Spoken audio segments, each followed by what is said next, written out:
All right, we're gonna.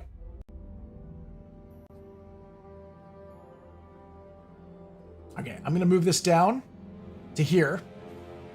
I'm going to get started on this thing. I do apologize, guys, for the rough start. Welcome to the stream, guys. We're jumping into some Baldur's Gate 3. We're going to be doing the panel from hell, a second panel from hell. It's going to be playing next to me. We're going to be drawing Astarion. Astarion is a character from Baldur's Gate 3. He's known as the Pale Elf.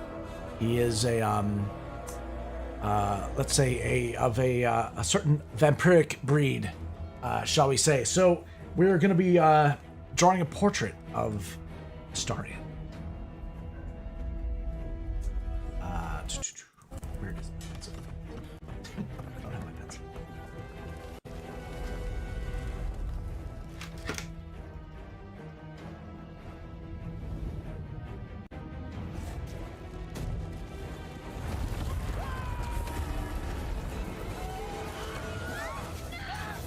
Do let me know if it's too loud or not loud enough.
Okay. All right. Let's see. I think today we're gonna be bringing out some of the paints.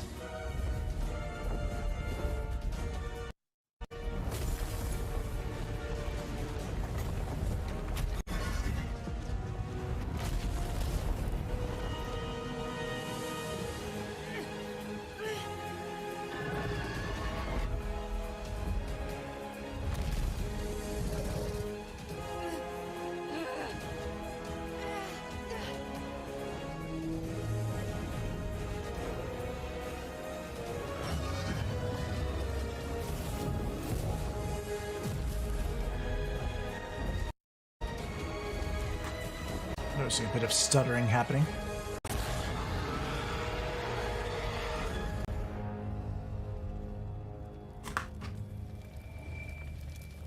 Avatar? Like the first movie? Or the Way of the Water? The new one?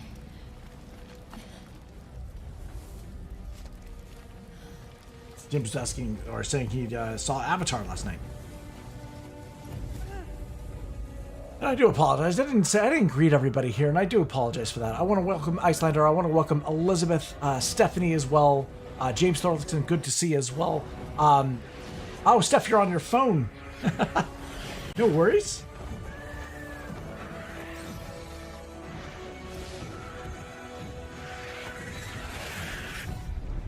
We're going to start with a hair here, and then work our way down.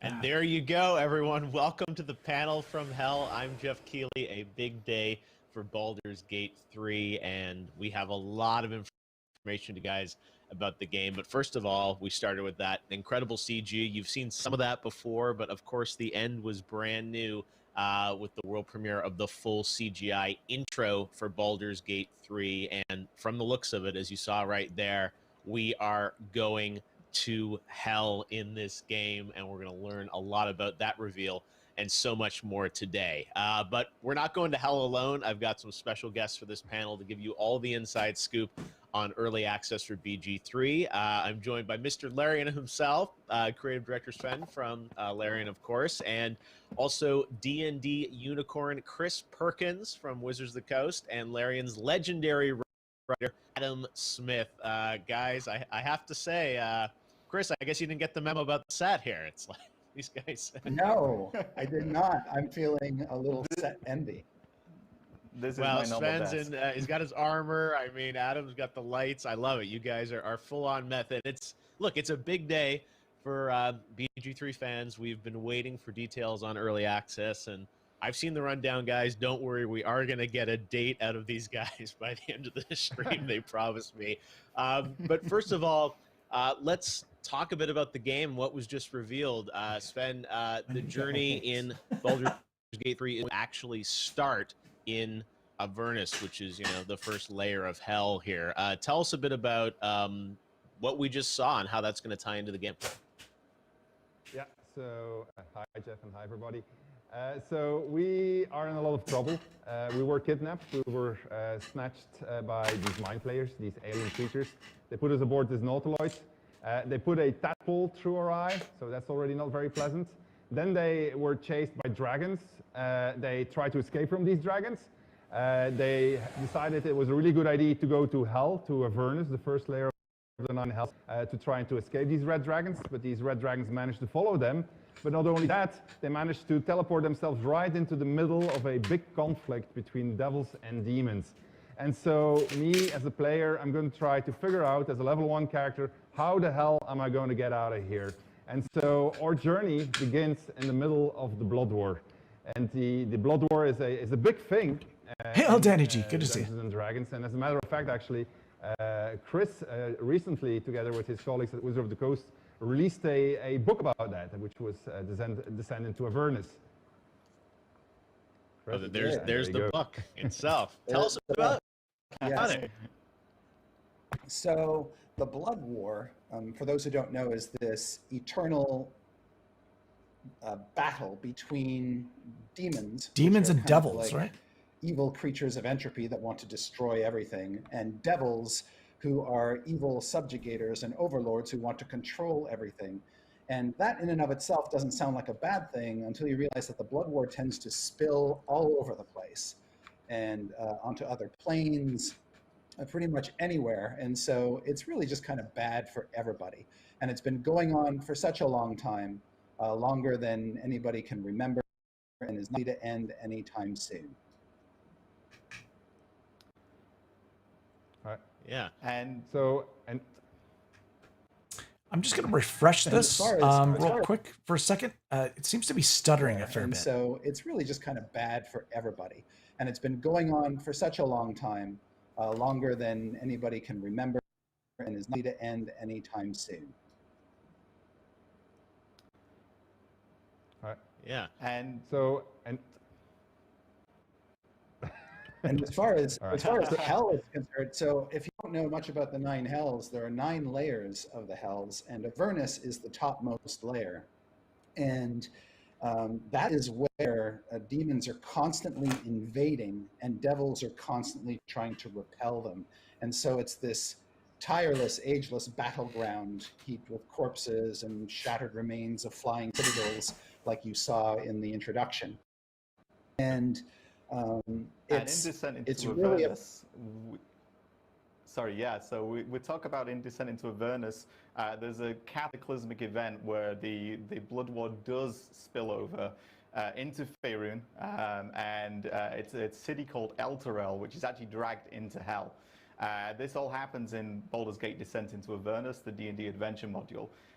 When we started to build Baldur's Gate 3, we had to decide what actually happened to Elturel at the end of that adventure, because like any good adventure, like any good role-playing game, there's many different ways that story can go.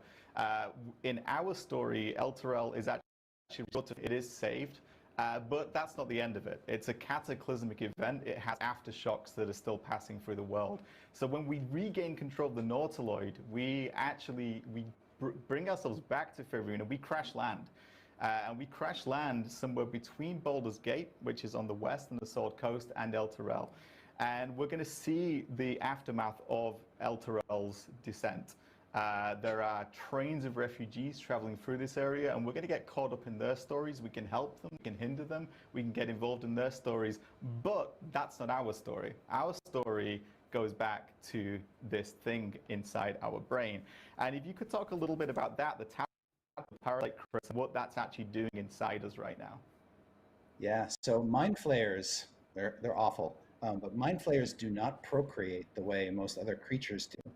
The way they procreate is through a process called seromorphosis, in which they implant this parasite into a humanoid host. And over Danny, time, the drawing finally parasite arrived. Oh my gosh, it was in transforms customs the for a host while. magically into a fully grown adult mind flayer. And I'm glad it got there it's safe. an absolutely horrific and disturbing process. Once you become a mind flayer, of course, you don't have much in the way of memories of your past self. You are basically one of them. So, but this tadpole, of course, is a bit different. We already revealed a little bit about that. So as we start panicking and we figured out a way out of hell, we are going to try to figure out how the hell are we going to get rid of this tadpole that's inside of us. And as we're doing that, we'll learn things about the tadpole, and we'll learn that we actually don't have a lot of days left ahead of us. And then suddenly something strange starts happening. We start gaining strange powers. We start not transforming into a mind flayer, which is good, we think. And some of us in our party start thinking, like, maybe this infection is not such a bad thing. Maybe there's something to be said for it, because like for certain characters, it's actually solving problems that they have in life. And so there's a rift that appears in the party. Certain characters say like, well, we need to get rid of this thing. We can't leave it inside of us. Some say, well, maybe we should figure out first what's going on here. Maybe we can find a way of controlling it. And then others say like, hell yeah, this is really cool. We should join the bad guys that are responsible for all of this. And it's at exactly that moment that hell comes back into the storyline, because a nice gentleman by the name of Raphael makes his action, and he introduces himself very rapidly as a devil. He's very open about it, and he says, well, look, I mean, like, I'm here to propose you a deal. And the reason why I'm proposing a deal to you is because you don't really care about your soul anyway, because you don't have a soul anymore. If you turn into a mind flayer, your soul is gone. So what do you have to lose? And so what's cool is that in multiplayer, when you have multiple players who are going to be confronted by a Raphael, they get to decide what they're going to do. So, for instance, Chris, you could say, hell no, I'm never going to live with this tadpole. And Adam could say, well, hell yeah, I'm going to do that. And I could say somewhere in between. And so maybe Adam makes a pact with the devil so he can get the best of the tadpole. I definitely would Transform into a mind flayer. And so That is such a mistake. That is Deals with the devil. That would be a huge mistake. Yeah, deals with the devil. I make a lot of mistakes, Chris. I make a lot of mistakes. Yeah, deals with the devils don't normally go well at all. No, go on. Yeah, obviously, you know, these devil, you know, the devil and the motivation. You know, you talked about sort of, you know, wanting your soul and these deals. Why would you want to make a deal? Well, curiosity. I think a lot of good adventure begins with curiosity. You know, I mean, I'm an expert on making mistakes, so I will take this. I may just be curious. I may just want to see what happens. I may be seduced by the devil. They're charismatic. But fundamentally, I have a serious problem, and maybe this devil can help with the problem. But Chris, if you could just talk about what the devil wants in return. What do they actually want from me? So in the 9 hells, souls are the currency of the realm. For a devil to acquire a soul, that's great for them because they can trade that soul in essentially to rise in power in the hierarchy that kind of rules the 9 hells. So that's really what they want, souls, souls, souls. And in order to get them, though, they have to corrupt them first. They can't just grab anybody's soul. They have to lead someone down a path where they keep making bad decisions, evil choices, and so that when they die, their soul naturally goes to the 9 hells. That's what the devil wants to happen. And so they're always orchestrating events to try to make that happen. And they can do it through seduction, they can do it through deception, however they want to do it is fine. But that's their end game. Speaking of decisions and choices, we're going to see a lot of gameplay today, and of course, at the heart of these games is decision and choice for the players. We're going to talk a bit about Crusher, who will be returning here for some interactive moments throughout the stream. Adam, why don't you tell us a bit about Crusher and Crusher's role? Yeah, so we're going to move away from devils briefly and look at a situation some of you may have seen before. We're going to see different aspects of that. So, as a big shout out to the BG3 subreddit, you guys know I love goblins, I love you. This is a scene where we've actually become friends with some goblins. We've actually gone into an encounter of goblins and we're interacting them in a friendly way. We've not gone in bashing their heads, we've decided, hey, let's play cool with them. So we're at a party, we're having a good time. We're having a real good time with these goblins, but then we Crusher. And Crusher's obnoxious, he's unpleasant, he's the guy he's the death of the party. So we're going to meet him, and we're going to see how this interaction goes, I think, now, yeah? Take a look. Ooh, are we getting gameplay? Oh yeah, by the way, it's Nick is joining us again. He's going to be driving the gameplay here and lead us all the way to Crusher. And then you guys are going to get to make the decisions. Now, while he's doing that, can I just do like a big shout out? Try to make different decisions than you did last time, community. So try to not make the same decision, so you can see how this pans out differently. It's up to you. I mean, like, but I would sincerely advise you to go in a different direction. Weaker than pixies, humans. Oh, you got him good. And who are you? Another pest? Dwarves. Think you rule the world, ha? Everyone says that.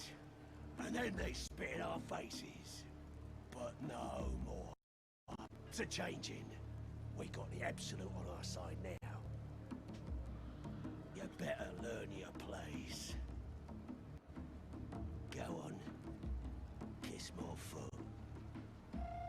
Or I'll wipe that nasty look right off your face. End him or leave him. But don't you dare grovel to this slug.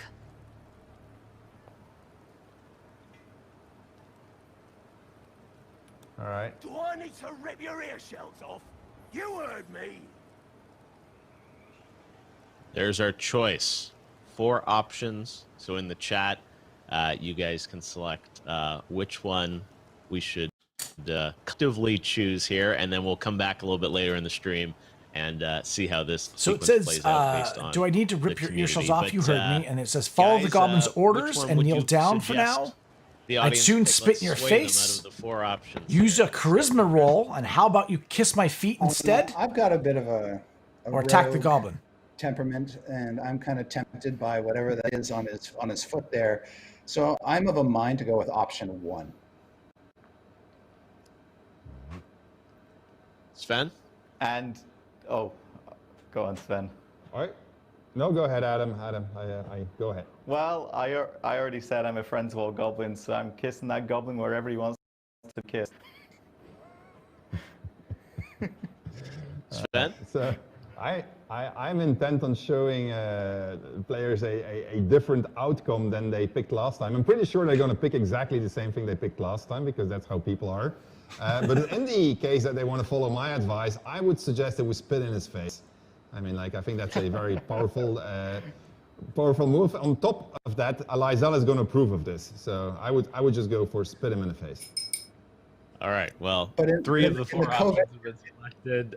You guys, again, vote in the chat, and then we'll come back in a few minutes, and we'll play out the sequence with your choice, and this will continue on kind of throughout the stream.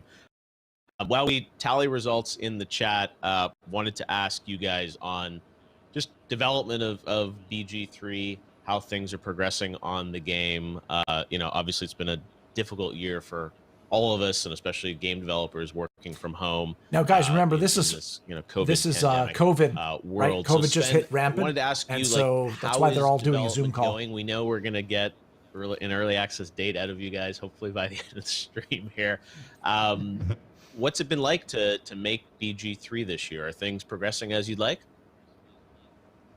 Yeah, it's going. I mean, like the question how development is going ever since we started on this. I think I had the guys from Wizards like ask me like continuous, how's it going? How's it going? How's it going? So I'll be very happy that we can say, well, actually we have something to show now, so that you can actually go and play, and then I think people will like. So, but it's going. It's slower than we had hoped, of course. But we're getting there. We got pretty much all of our content in there. We managed to get our recording studios back online, which was a big thing. So they're going to be recording the final bits this month. So that's good. We are making progress. Work from home. Luckily, we have studios scattered around the world. So several of them are booted up again. So we're working at 50–60% capacity. So that's also really good. So we're in a good shape to actually push this thing through and get it into the hands of players so that at least they can start fooling around with early access. We would probably already actually have been able to ship early access if we hadn't fallen into some of our old traps. One of these is our ability to underestimate exactly how much we have to add. It seems like we have this counter where we see like, okay, these are the amount of dialogues in the game, this is the amount of dialogues that are recorded, this is the amount of cinematics that are finished, and that counter is supposed to go to 100%, and then we can ship the early access content.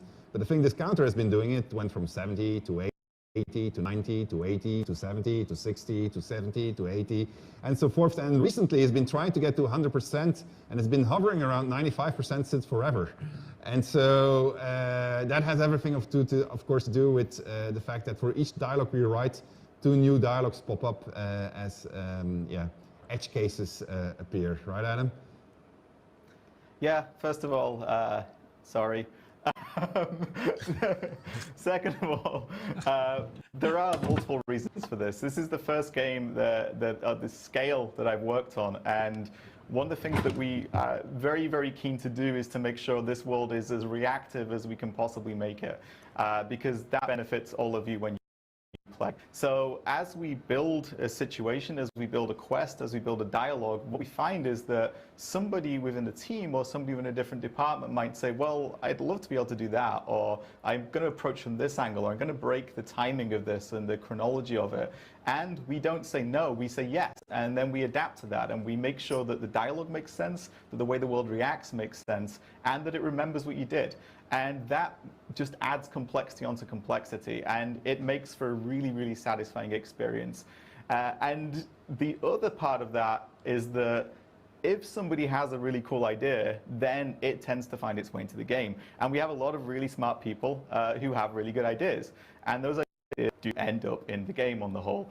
And it goes further than that. Sometimes we have a very small idea, and it blossoms, and it grows, and it ends up in the game. And I think Sven has a particular example of something that really demonstrates this. And yeah. Absolutely, absolutely. I got this real cool button that I'm gonna hit right now for the first time. It's like, okay, you hit the right one. Yeah, there you go. Oh, you know I like a good world premiere. So, there you go. Yeah, hold on. Wait until you'll see my other button. We're a company that iterates a lot, as Adam said, and we give a lot of room for what is a good idea. So a couple of weeks ago, and this is literally only a couple of weeks ago, and I picked this example specifically because of that. One of our scripters transformed something that was a piece of scenery into an interactive object. And so we do these regular reviews of the content, and we're looking at this thing so that's pretty cool. And so then the interactive object became a situation. And so we looked at that situation and said, oh, that's really cool. And then that situation became a scene where you can recruit a follower. And it said, whoa, this is really, really cool.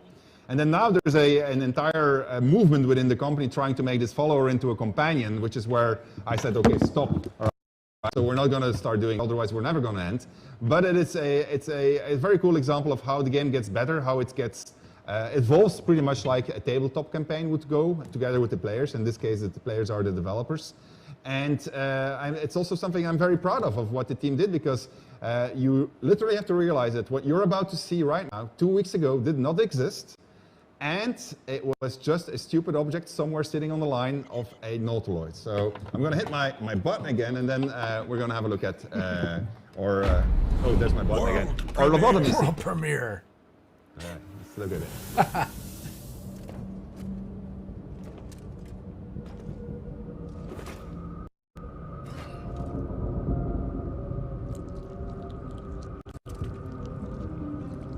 Yes, you've come to save us from this place. From this place, you'll free us. The exposed brain quivers in expectation. Please. Please. Before they return. They return. A newborn. Born new from this husk. You realize you're talking to an intellect devourer, a minion of the mind flayers who abducted you. I love the narrator's voice. Remove us from this body. From this case! Free us! Please.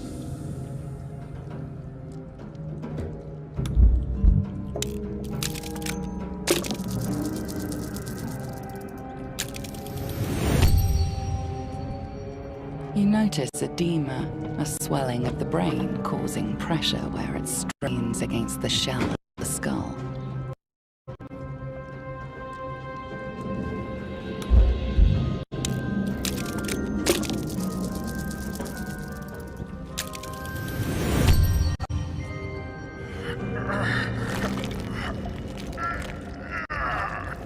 The brain lifts from the skull, but you notice an opportunity.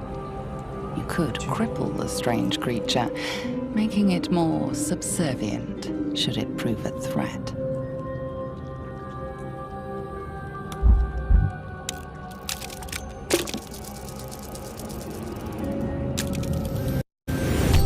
Dice rolls. Now this, of course, is all changed by now, right? Like it's Creature seems unaware of your interference. It relaxes in your hands.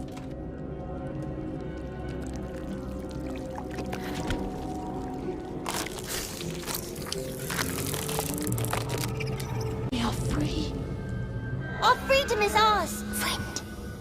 The creature pauses, listening. Something behind your eyes seizes in recognition. We must go to the helm. At the helm, we are needed.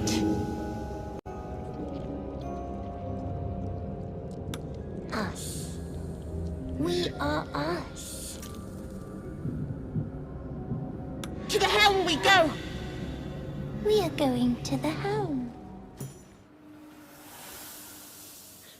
Isn't that awesome? All right. Well, we got to find out a little bit more lore about this friend, the intellect devourer. Chris, tell us about an intellect devourer. First of all, that was super gross, but also awesome. Intellect devourers are creatures made by mind flayers out of the brains of humanoids. The mind flayers have arcane rituals that they... just so you guys know, who's talking right now is Chris Perkins. He's the principal game designer of Dungeons and Dragons, currently. Can cast upon the brain and then transform it into the creature that you saw. Now, what's dangerous about an intellect devourer, once it's been created, is it itself has these psychic powers and can psionically or psychically bombard you, causing your brain essentially to turn to slush. Oh, and then lovely. once it has destroyed the brain in your skull, it teleports into your skull, replaces your brain, and basically operates you like Hey, Sven's got one right there. Operating a I got it. I'm trying to eat it, but my armor is stuck. It's Yeah. so I can't bring it. An intellect power I got this awesome stuff from our props department, and so He's got a hold on, because it even Hold gets that. better. We're now selling them on shop.larian.com. They come like this. You can have little intellect devourer. I'm kidding. It's not true. It's not true. Anyway, Chris, I interrupted you. Sorry. No, that's totally cool. So what's obviously disturbing is you could be talking to somebody and not realize that their brain has been replaced with an intellect devour, and they're basically, you're being to a meat puppet. Not me, though. So, all right. So the thing is, there you go. Yeah, and so in BG3, actually, because of the tadpole that you have, you learn that you can actually communicate with all these mind flayer-related creatures, and you can command them. They can try to command you. So you got this entire interaction going on with them. But just going back to what I said before, I thought it was pretty amazing that the team managed to pull off this scene so fast. And it goes to show what we've been doing all these years as we've been working on BG3. We made this gigantic, how shall I call it, situation production machine, where if somebody comes up with a great idea, they can put it into the game fairly fast, link it to everything in there. They got a whole bunch of tools that support them. Because now that us is, because that's what its name is in the tutorial, other characters had to react to it. Is it present in your party? Is us following you? So they need to start reacting to that. So that's the permutations that Adam was talking about. And that came about really fluently when you looked at it, how the development of it was going. And it goes from, I mean, this started with scripting. A writer jumped on it, then the entire art team jumped on it together with the animators, the cinematic guys, the sound guys, the voice guys. There's a lot of talent in just making that little scene that needs to be there. And I just find it amazing that they can get this, and it shows how far the studio has come actually since we started working on BG3 back in 2017. So we have now this huge machine that can support lots of choices, and we're heavily abusing it, let's put it that way. Never-ending content, but yeah, that's a fun sequence, and obviously you guys have been building so much content that we're going to talk about. I mean, the amount of stuff that's in early access, we'll get to it, but I'm pretty blown away with what you guys have put together. So let's check in with our friend Crusher now and see what the audience wants to do next. We have the results of the poll in, and it looks like 41% of you picked to intimidate him with how about you kiss my feet instead. So the audience, let's take a look. World. So they chose how about kiss my feet instead, which was charisma. They got a roll for charisma. Target is 14. They failed. Intimidation check has failed. Exactly what they deserve. An 8 for not listening to me. You ain't got nothing on me, so kiss my foot. I suggest an apology. I do too.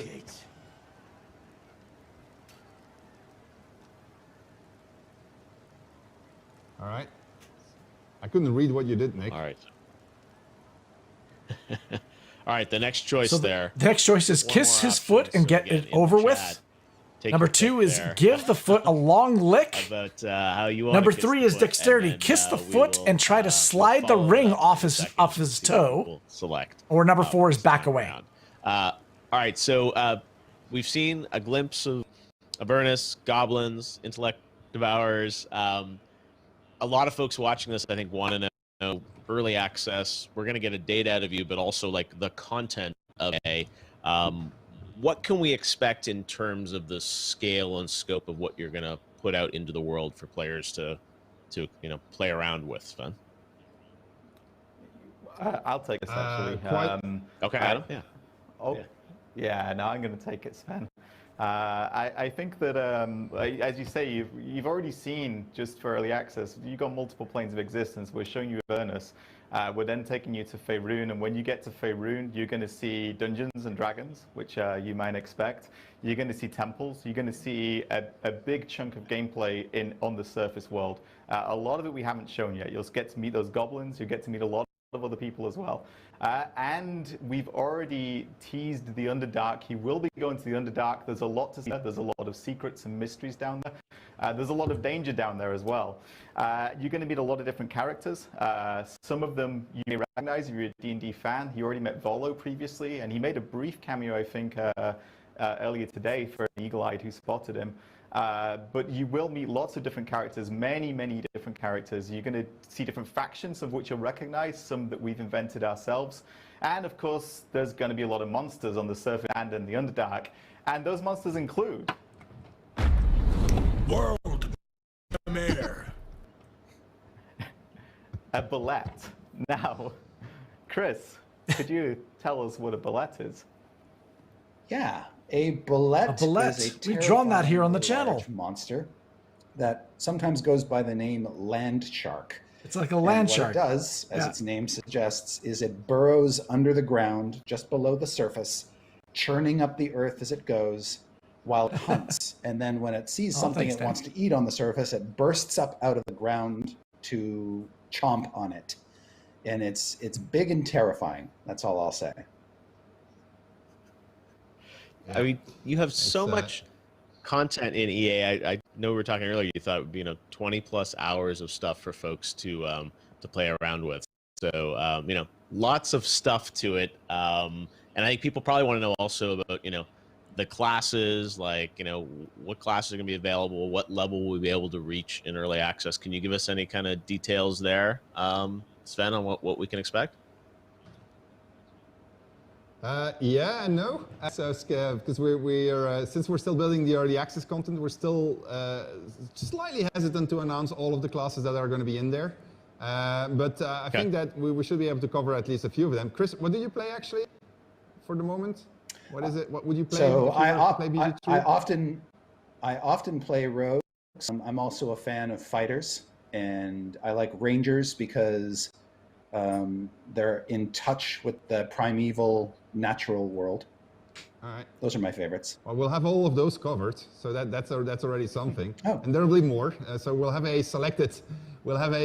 action of classes that are going to be in there. We'll have quite a few races, quite a few sub-races. We don't know exactly how many are going to be there. It depends on a couple of assets. We are going to allow you to create your own custom character. So when you'll see character creation, we should be presenting it soon enough, you will see you get a lot of customizability. As a matter of fact, later on the stream, we'll show a bit of gameplay that I just stumbled upon by fooling around in character creation and like just picking an option and said, oh my god, I start with that and now I can do that. And that is really cool. So you'll be able to create a wide selection of custom characters.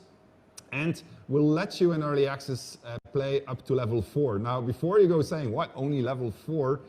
Level 4 in Dungeons & Dragons is actually quite a lot already. Can you maybe help us explain that, Chris? Sure. Well, the good news is that you're not as frail as you were when you were level 1, so you can take a bit of punishment. But more importantly is once you get to level 4, you've already made some key character-defining decisions. For instance, your class, you've chosen a subclass, which is sort of like a way to specialize within your class. And not only have you chosen a subclass, but you've probably had the option to choose a feat, which is a mechanic that lets you further customize your character and gives your character access to new ability.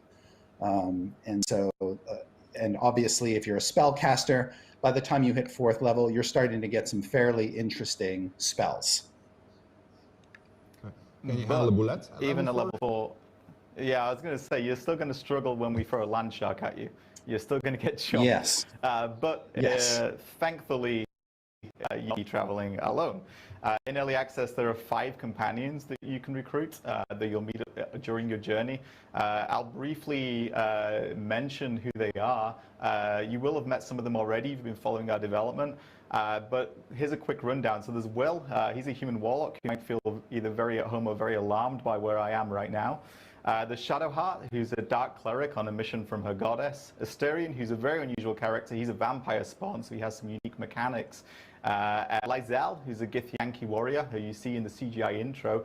You see the Dragon Riders there as well. She's not with that group, but they are other Githyanki. So she knows a lot about mind flayers, so she's a very interesting character.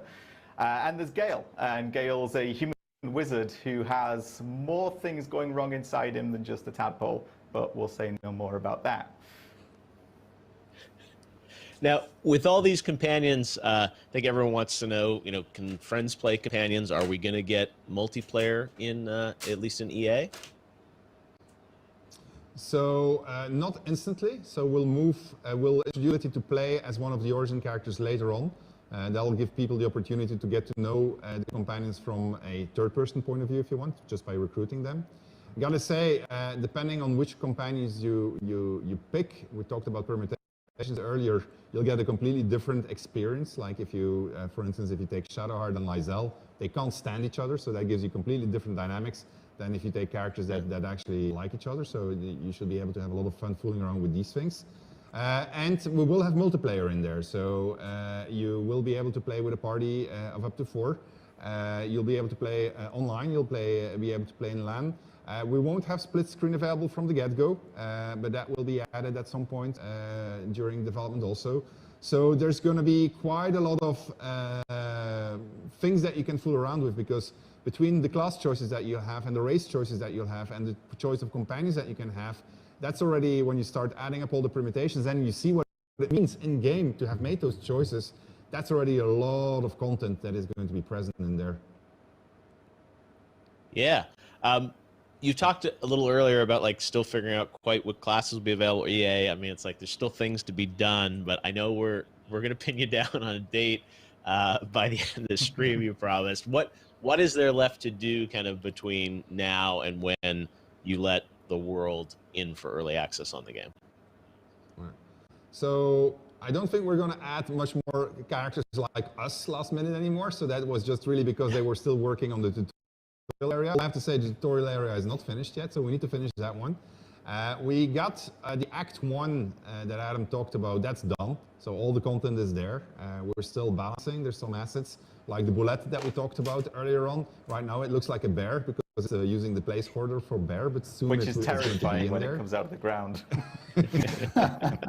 It's pretty cool actually. It chases you around the Underdark, so it comes out at the most inopportune of times. So it's a rather interesting encounter, especially because it mingles with other encounters and you don't know when it's going to happen, and it's like it freaks the hell out of you because you're almost dead and then suddenly the bullet is there and you say no. Like, so we'll see how that works in early access if people hate it or not. We're doing play tests now. And, actually, we have a bunch of people that are going to be passing by in the next couple of days, and so that will be going on until early access. We'll do balancing against them. We'll get rid of the most obnoxious UI things that might be in there that we have overlooked. So we'll try to fix the most prominent bugs. And then the last bit that is really, if there's one thing that at this point I think might cause a slight delay in addition to the date that I'm about to announce. Oh my God! Here's the asterisk.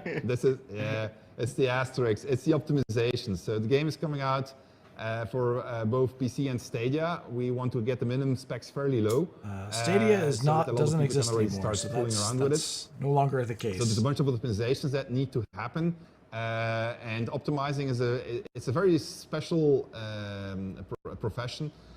In the sense that every single time you optimize something, only then do you discover what the next thing is that you have to optimize. So these guys are literally driving blind in the realm of obstacles of optimization. So they're feeling moderately optimistic. I mean, I had a lunch with them today, and they were in a good mood, so that's good, because usually they're panicking.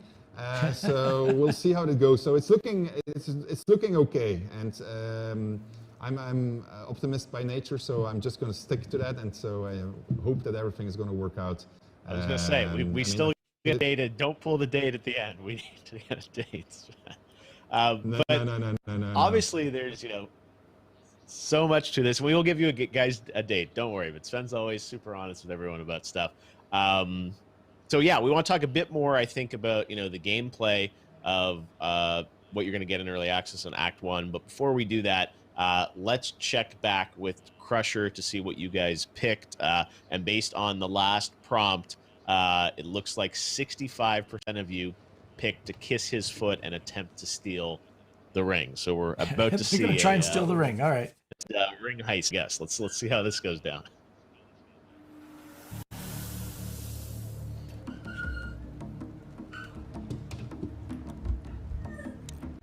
Social distancing option. Forgive me, guys. I'm going to let this play for you. I'm going to put it on full screen right now.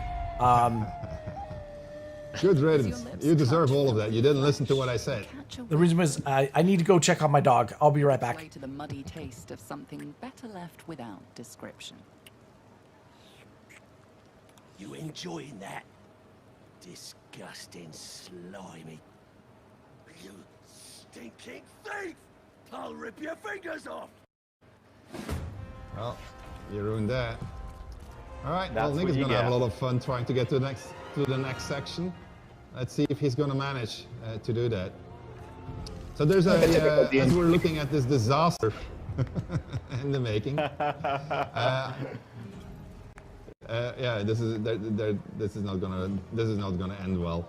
Although Nick, I mean, like I didn't introduce him. He's our lead system designer, so he might actually manage to get something sorted out. I wanted to chat about something as we'll let Nick in the background do combat. I wanted to chat about something that we didn't talk about yet, is how the early access content of Original Sin 2 compares to Baldur's Gate 3 actually. It's a bit I wanted to talk about to give you an idea of exactly how much is in there. Can we, are we going to watch the entire combat? You can cut away, I think, from it. It will take some time. Let's let Nick deal with that on his own. Yeah. Yeah, I think that's going to be... But I know there's so much stuff. We were talking earlier about like the amount of dialogue and stuff in this early access compared to previous early access. Like there's a lot of content, right? Thank you, Jeff. I wanted to drop that because I looked up the numbers and they're pretty impressive actually when you look at it. So Baldur's Gate 3 early access has 80 potential combats compared to 22 in or 2 as early access version. The dialogue lines in Original Sin 2, we had 17,600 lines in all of Act 1. We have 45,980 lines at the moment in BG3. When you look at the amount of spells and actions that are available from the get-go in early access, so for those two that was 69, and here we'll have 146. And then when you look at the amount of characters, and that's by far the most impressive one, in Original Sin 2 it was 142 characters that you encountered in Act 1, and here we have 596 in BG3's early access version. So I'm saying these numbers because it doesn't mean that you're going to play that much longer when you're going to play the early access version of BG3 compared to those two, but it's just testimonial to the amount of choices that you're going to get to make, because you won't have to do those 80 fights. It really depends on what choices you made. You will never see 46,000 lines of dialogue. It really depends on which paths you took, which class you selected, which companions you had, and so forth, which choices you made. And so but it is really like, I thought Boss 2 was a very intellectually challenging already just to maintain the overview.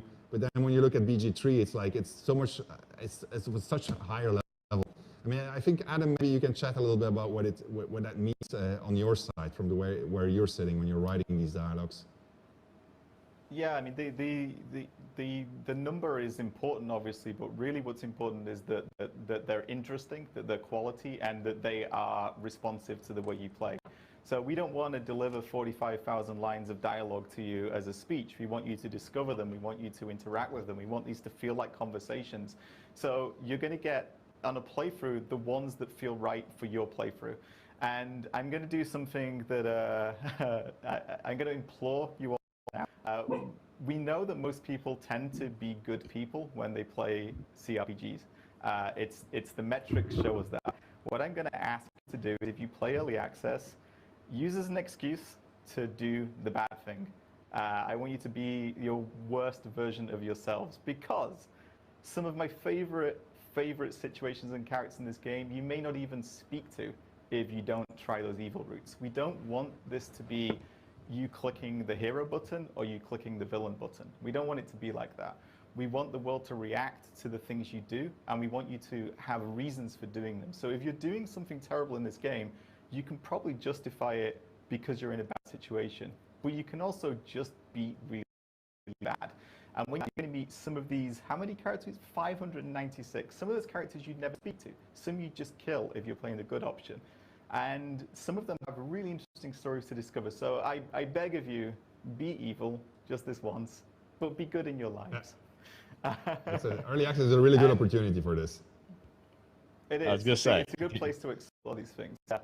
And this all goes back to us approaching this game and trying to be as close as we can to like your digital DM. And I think, Chris, you know, this is something that is true with Dungeons and Dragons and tabletop role playing in general. It's a place where, you know, people gang together.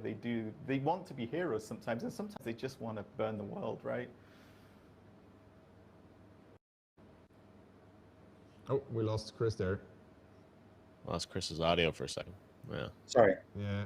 I was muted. Chris is My dog was barking. I'm sorry. So I muted myself. But I agree with you wholeheartedly. Flirting with evil has been a part of D&D since the beginning. It's good not to be evil because evil parties tend to implode, but once in a while, it can make the story go in a fascinating direction. Yeah. Absolutely. It does. One thing that, you know, we talked about options, obviously good versus evil playthroughs, but let's also talk about permutations and, you know, the further expanded set of options in the game. How is that going to work in the game in terms of permutations and choices? So Hey there, I'm back. Sorry about that. Yeah. It starts like for us. It's like we're inviting you into our world, into our campaign, into the world of Dungeons & Dragons. And from the minute that you choose your class and your race, we're paying attention as writers and as designers. And the world's going to react to that. It's going to react to who you are at the beginning of your adventure. But more importantly, and the more complicated part, is it's going to react to the things that you do. Your party's going to react to the way that you behave. Your party's going to react to each other. They're going to have these complicated relationships that develop. What we want to do is we want the world to always be aware of you. So it's a lot of work to make sure that you get all that, and that's what we mean by permutations. We mean reactivity. We mean a world that makes you feel like you're really part of it, and that we've invited you in and we've let you play with it, and it will react to you, not just tell you its story, and.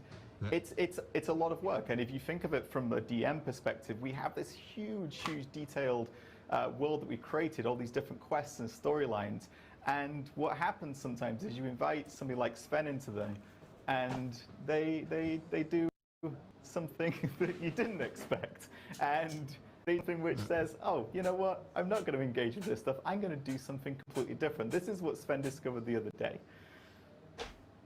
Yeah, so I was fooling around with character creation, and I always want to see how I can break the game. That's pretty much my job description. And so I picked a ranger, and so I had a class passive that I could select. So I picked beast taming because I read that it was going to give me a cantrip, which allows me to find a familiar. And I always liked familiars, so I said, well, I want a familiar. So let's try it out and see what damage I can do with my familiar. And I liked it because level 1 character here, I instantly could go and get recruit that familiar. And so, Nick, can you fire that up? Is that going to work out? Yeah. All right. Nick has 2 machines that he's operating, so he's about to report on how his combat went. I think it went disastrous. So.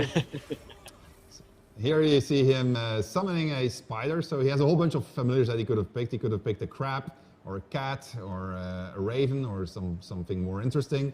But the spider is also pretty cool. And the thing is that he can then take control of the spider. And so that's the thing that I started fooling around with. And I actually took that spider, I went the entire other side of the world. And so I went with my spider and I listened in on conversations, and I went to look at what all the evil guys were up to. And the amazing thing was that in general, it actually worked. And so that was pretty cool. So I called, can you do a little jump, Nick? Because the spider has this really cool jump. And remember the game of verticality. So just that ability, the ability to jump far as this spider, that alone already allows you to do a whole bunch of things.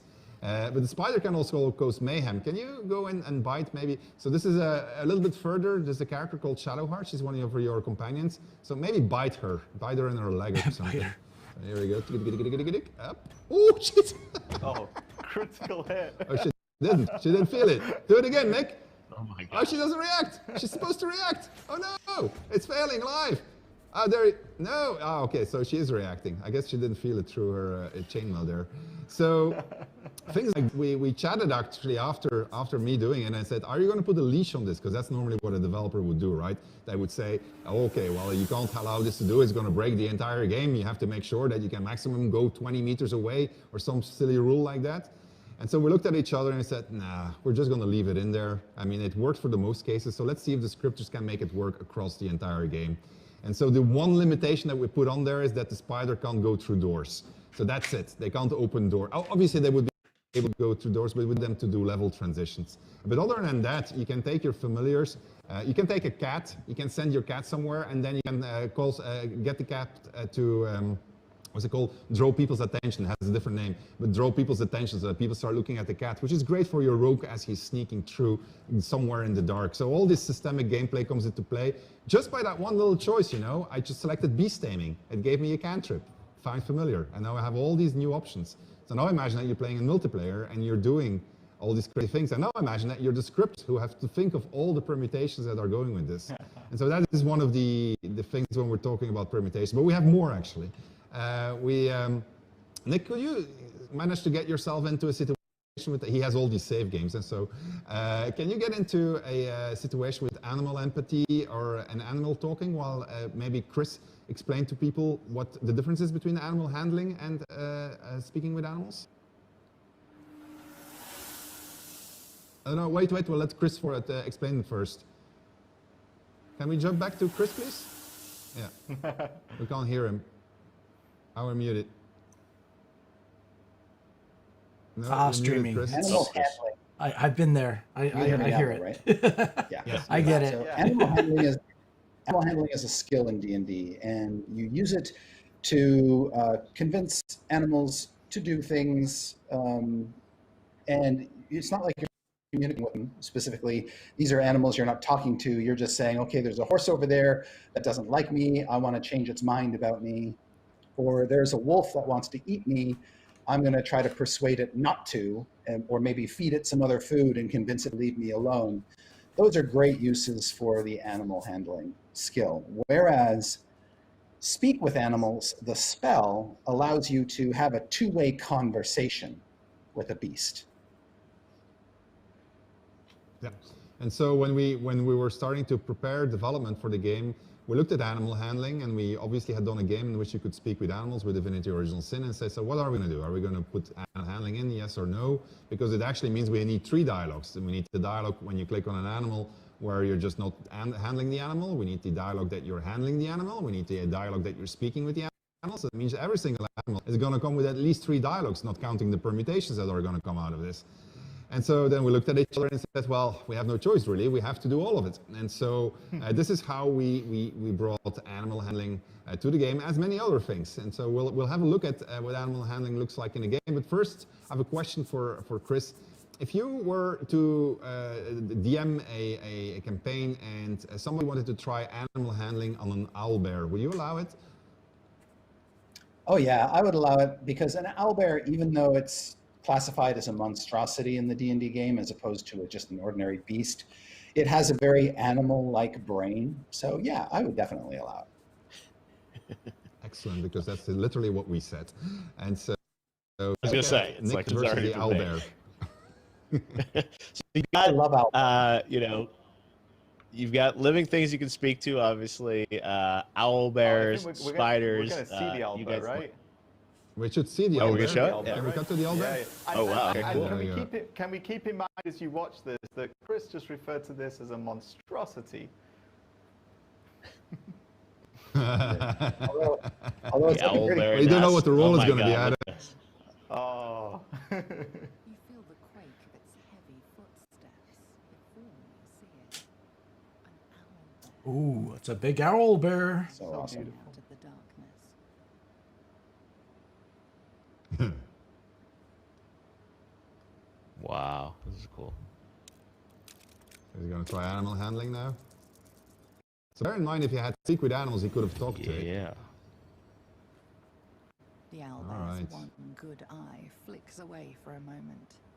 You follow its glance and see an owlbear. Oh my gosh. Oh. Yep.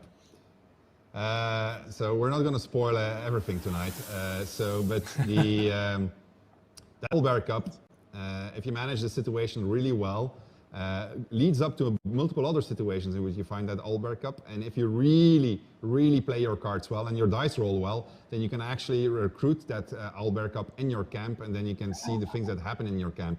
Now, it wouldn't be BG3 if what happens with the Owlbear Cup in the camp depend on what other animals you brought there. So the Owlbear Cup could create quite a lot of havoc. So if you had a favorite pet dog there, it might be that you wake up one morning and your favorite pet dog might have had a small accident. So these are things that you need to take into consideration as you're playing the game. But they're the cool, fun situations that roll out. And all of this is brought to you cinematically also throughout the entire game. And that's where those well, not only where those 45,000 lines of dialogue come from, because we have yet another example of things that bloated our dialogue counts. Oh, yeah. And maybe you want to chat about that one, Adam. I was going to say, it's like there's even more, right? Yeah, no, like we thought if you can speak to the animals, you can do the animal handling, you can speak to all these different creatures, you can speak to goblins, you can speak to people, you can speak to Githyanki, and then we thought, well, there are other things that you can speak to in the world of Dungeons & Dragons, and that's dead things. So we also allow you to speak dead because we didn't have enough dialogues already. And thankfully, Dungeons & Dragons does have a rule for that. So Speak with Dead is implemented in the game. If Chris, you could just explain how that works in 5th edition? Yeah, so this is necromantic energy, and it allows you to ask questions, to 5 questions of a corpse. Now, the corpse needs to be relatively intact so that it has like a working mouth or something it can use to. That's one condition. The other, of course, is the corpse only knows things that happened prior to death. Its not can answer is somewhat limited.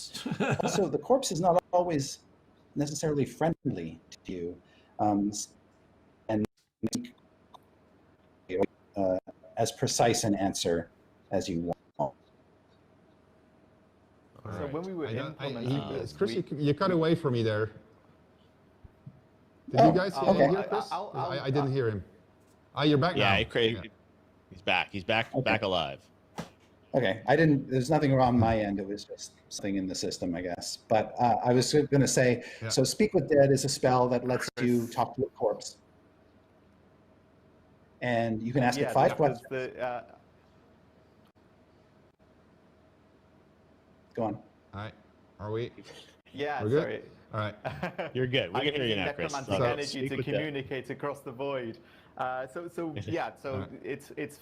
5 questions, and the head needs to be intact. And we could have gone the route of just making sure that everyone who died had their head explode, or you decapitated them. We didn't.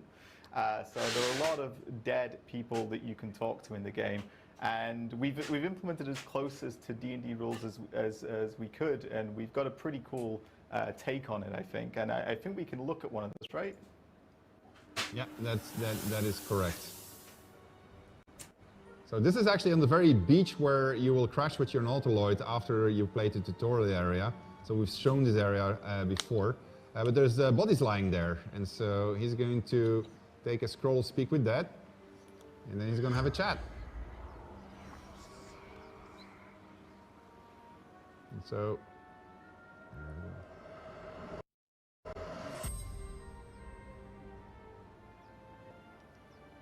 Marcus, fisherman. Obviously the crash came quick, trying to help folk. I personally wouldn't have wasted my scroll to this guy, Nick. I don't think that was a really good idea. But anyway, so again, we're not going to start spoiling things too much because we do want players to discover things for themselves. But so when you add all of these things, now suddenly that number of 45,000 starts making sense, especially when you then take all of the different types of playthroughs that you can have of the content. So it is an incredibly reactive game with a lot of choices that are made available to you as a player. In this particular case, Chris, which classes can you use Speak with Dead as? Because not everybody can use Speak with Dead, for instance. Yeah, I mean, well, if you have a spell scroll, that's really handy. But a cleric, for instance, is very handy with Speak with Deads. And so if you have a cleric in the party, that's a good start. Yeah. So that's another example of how which classes you have in your party actually define what gameplay options are going to be available to you. So, and when the full version of the game is going to release, when we'll have all classes in there, it's going to become very, very hard to get out of character creation because you'll have to make some decisions that will have lots of ramifications as you go across the game. I got news from from Crusher, so it didn't end well. Goblin camp. What's the latest? What's the? So I'm picking up that he died miserably. All right, and yes, so he hasn't been able to get back into the situation that he. So we're not going to see the end of Crusher, unfortunately. So that's going to bring me he couldn't get back to the where he needed to be. Problematic thing, which is going to be the release date, I guess. Is that correct? Exactly. This was the awkward part of the stream, but we are going to do a Q&A at the end for the community as well. So if you guys have questions for these guys, that's your next interactive thing to do in chat. Is you're not going to get to pick the final question moment, but you can throw a question at these guys. So put those in the chat, and then at the end we'll come back and do some Q&A with these guys as well. Got this kind of underlighting that's happening on Astarion, but yes, right? we are going to talk about the early access release date in a minute here. But let's talk like philosophically about early access. You're here addressing many of the fans watching are folks that are going to be, I'm sure, jumping into early access. What does that kind of mean to you as a studio? Like, how are, early access is a term that people throw around in a bunch of different ways, and sometimes it's just, literally a marketing beta or something. I mean, I know that you guys treat this part of the development of the game. Can you maybe talk a bit, Sven, like philosophically about like what you're looking as a studio to get out of early access? You'll get feedback, sure, but like how is it going to affect the game and your approach to finishing it up to 1.0? I like that you're asking me these philosophical questions with a brain in my hand, so it's really cool. That's it. So to be or not to be. So yeah, I know. So we did early access for Original Sin 1, and we liked it a lot because it helped us to make Original Sin 1 a much better game. So we went full in for Original Sin 2 in early access, and that made Original Sin 2 a much, much, much better game. And so we're hoping to get the same out of early access for BG3. So we're going to go into early access, and we intend to stay there for a while as we improve everything that our community doesn't like about it. Everything that we see is problematic, and the way we're going to do that is we're going to, and on the one hand, we're going to do a whole bunch of analytics, and on the other hand, we're going to listen to what the community is telling us. And so the analytics, we use tools for that show us things. I mean, I think we have some heat maps from Original Sin 2 that we can show. Is that correct? Yeah, you show me this. This is so cool. Yeah. So what are we looking at there? So that's for those two. That's a heat map of the early access part of Act 1, and that's where people were dying. So if you played those two and you look at the lower That's a heat map of where people were dying? Side, there's a big red spot. That's a guy named Migo. Everybody who played those two will remember Migo because everybody pretty much died there. So we could see that everything was as it should be. And so if the entire map becomes red, it means that we have problems. If we see, and then typically we're going to lower the difficulty of a fight. If we see that there's areas where nobody is coming, and then we say, okay, this is too hard to find, so maybe we should give a little bit of hints, and then we modify the level design a little bit. So it's things like that. But then it's also things like, are spells being used? Or maybe we should promote a class and explain to people, well, you can do these things. Do they actually figure out that they can speak with the dead? Maybe they never figure it out because they don't think it would be possible. So we then tell them through a tutorial box, hey, you can speak with the dead. We spend like this amount of thousands of dialogue lines on it. Please try to speak with the dead. It's pretty cool. New gameplay options and so forth.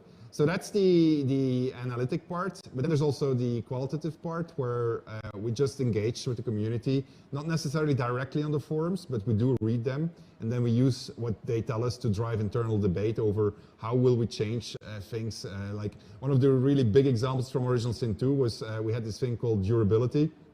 People hated it vehemently. They really hated it. They like hated it intensely. Oh, yeah. And so they came up with constantly a bunch of having to repair your gear in Divinity Original Sin. We were stubborn, but we eventually listened and made a better game out of it. And so hopefully the same thing is going to happen here with BG3, because it's certainly not easy to translate a rule book that's been around for some time that has so much fans into a video game, and then trying to do justice to the rule book, but also make sure that the video game is a lot of fun. So we have to find a very fine line in between there, and there's many possible interpretations. And so we came up with our interpretation, but now we'll let the community judge it. And then if they come up with better ideas, same thing like what you saw with the Intellect Devourer, we'll just adapt and we'll put it in there. And in the end, it is about, I guess, creating a story with the community, creating a game together with the community, just like what we do, I think, Chris, right? So if you're creating your campaigns, you go along with what people tell you.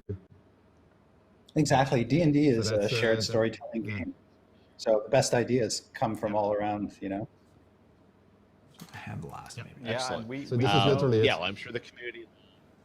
It's dry. It's nice and dry. I was going to say, we know where our story's going, and we know the various terrible and wonderful ways that this story can end and the different places it'll take you to. But as storytellers, we want the audience to be part of that. And that works for me as a writer within Larian. You know, people play my work every day, people look at my work every day, and you become better through that. You become better by listening, you become better by engaging, and storytelling is very collaborative.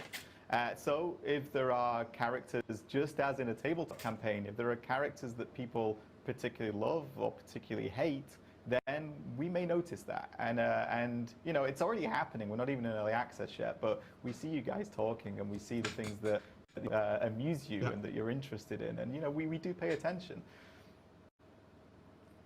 Yeah. So it's you know, many of the people.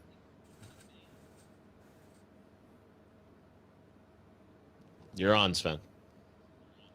No, you're on. Many people want to know, with the, you know, early access. Most people watching this stream, I'm sure, are folks that are likely to probably jump into EA. But who is early access for? And when you think of it, I mean, it obviously is not a finished game, but something that I know you want to get as many people in to play it. But in terms of setting expectations and kind of the audience for it, who are you targeting for early access, if there is like a prototypical player you'd want in early access? Yeah, so so I know who we're not targeting. It's the person who wants a finished, polished game. They should wait. They should just wait until version 1.0, because we'll work very hard on making it as polished as we can, but it's not that yet. Early access is for fans who want to have a quick look, like in an early feel of what it's going to be like, and there's a lot of fun to be had. There's a lot of stuff to be seen already. So I think that's one group. And then it's also for people who really want to be part of development, who just want to give us as much feedback as they can, who will play over and over, and will just engage with us in the forums and just give us lots of data to look at, and also give us lots of ideas to work with. And so we had a lot of those in the past, luckily for both of the original sins. So we're hoping we'll see that with BG3 also. And it will be those people that will drive the game to become much better than hopefully it already is. I think it's already pretty good, but I know it can be that much better once people start playing it and we see literally, okay, well, we didn't think of that, that button should be there, it should not be there, that kind of thing. These fights are too hard. Hey, why did nobody ever think of this idea? Like, why didn't we put this in there? So when we put that group thinking into it, you will get a much better game, and we're committed to listening and integrating stuff. It will take us some time, of course. We can't just magic it out of thin air, but we will be listening and we will be integrating things that we see make sense, or we think are going to be good for the gameplay. Not everything, because we can't do everything, but a lot, for sure. No, and the fact that you've got 20+ hours of content in there, I mean, this is, you know, a very, you know, meaty experience for fans that they can't wait to jump into. And again, the production value looks incredible with all, you know, the cinematics and dialogue and everything. So I think we're almost at that point, Sven, where I think you need to get that world premiere button ready, because are you ready to tell the world when early access is coming? Yeah, I guess so. Hold on. Oh no, I hit the wrong one. Oh, oh my god! Oh my god! This is too. You had one job. That's my cue to get out of here. Let me try that again. World premiere. Oh, it's the wrong one. All right. Well, anyway.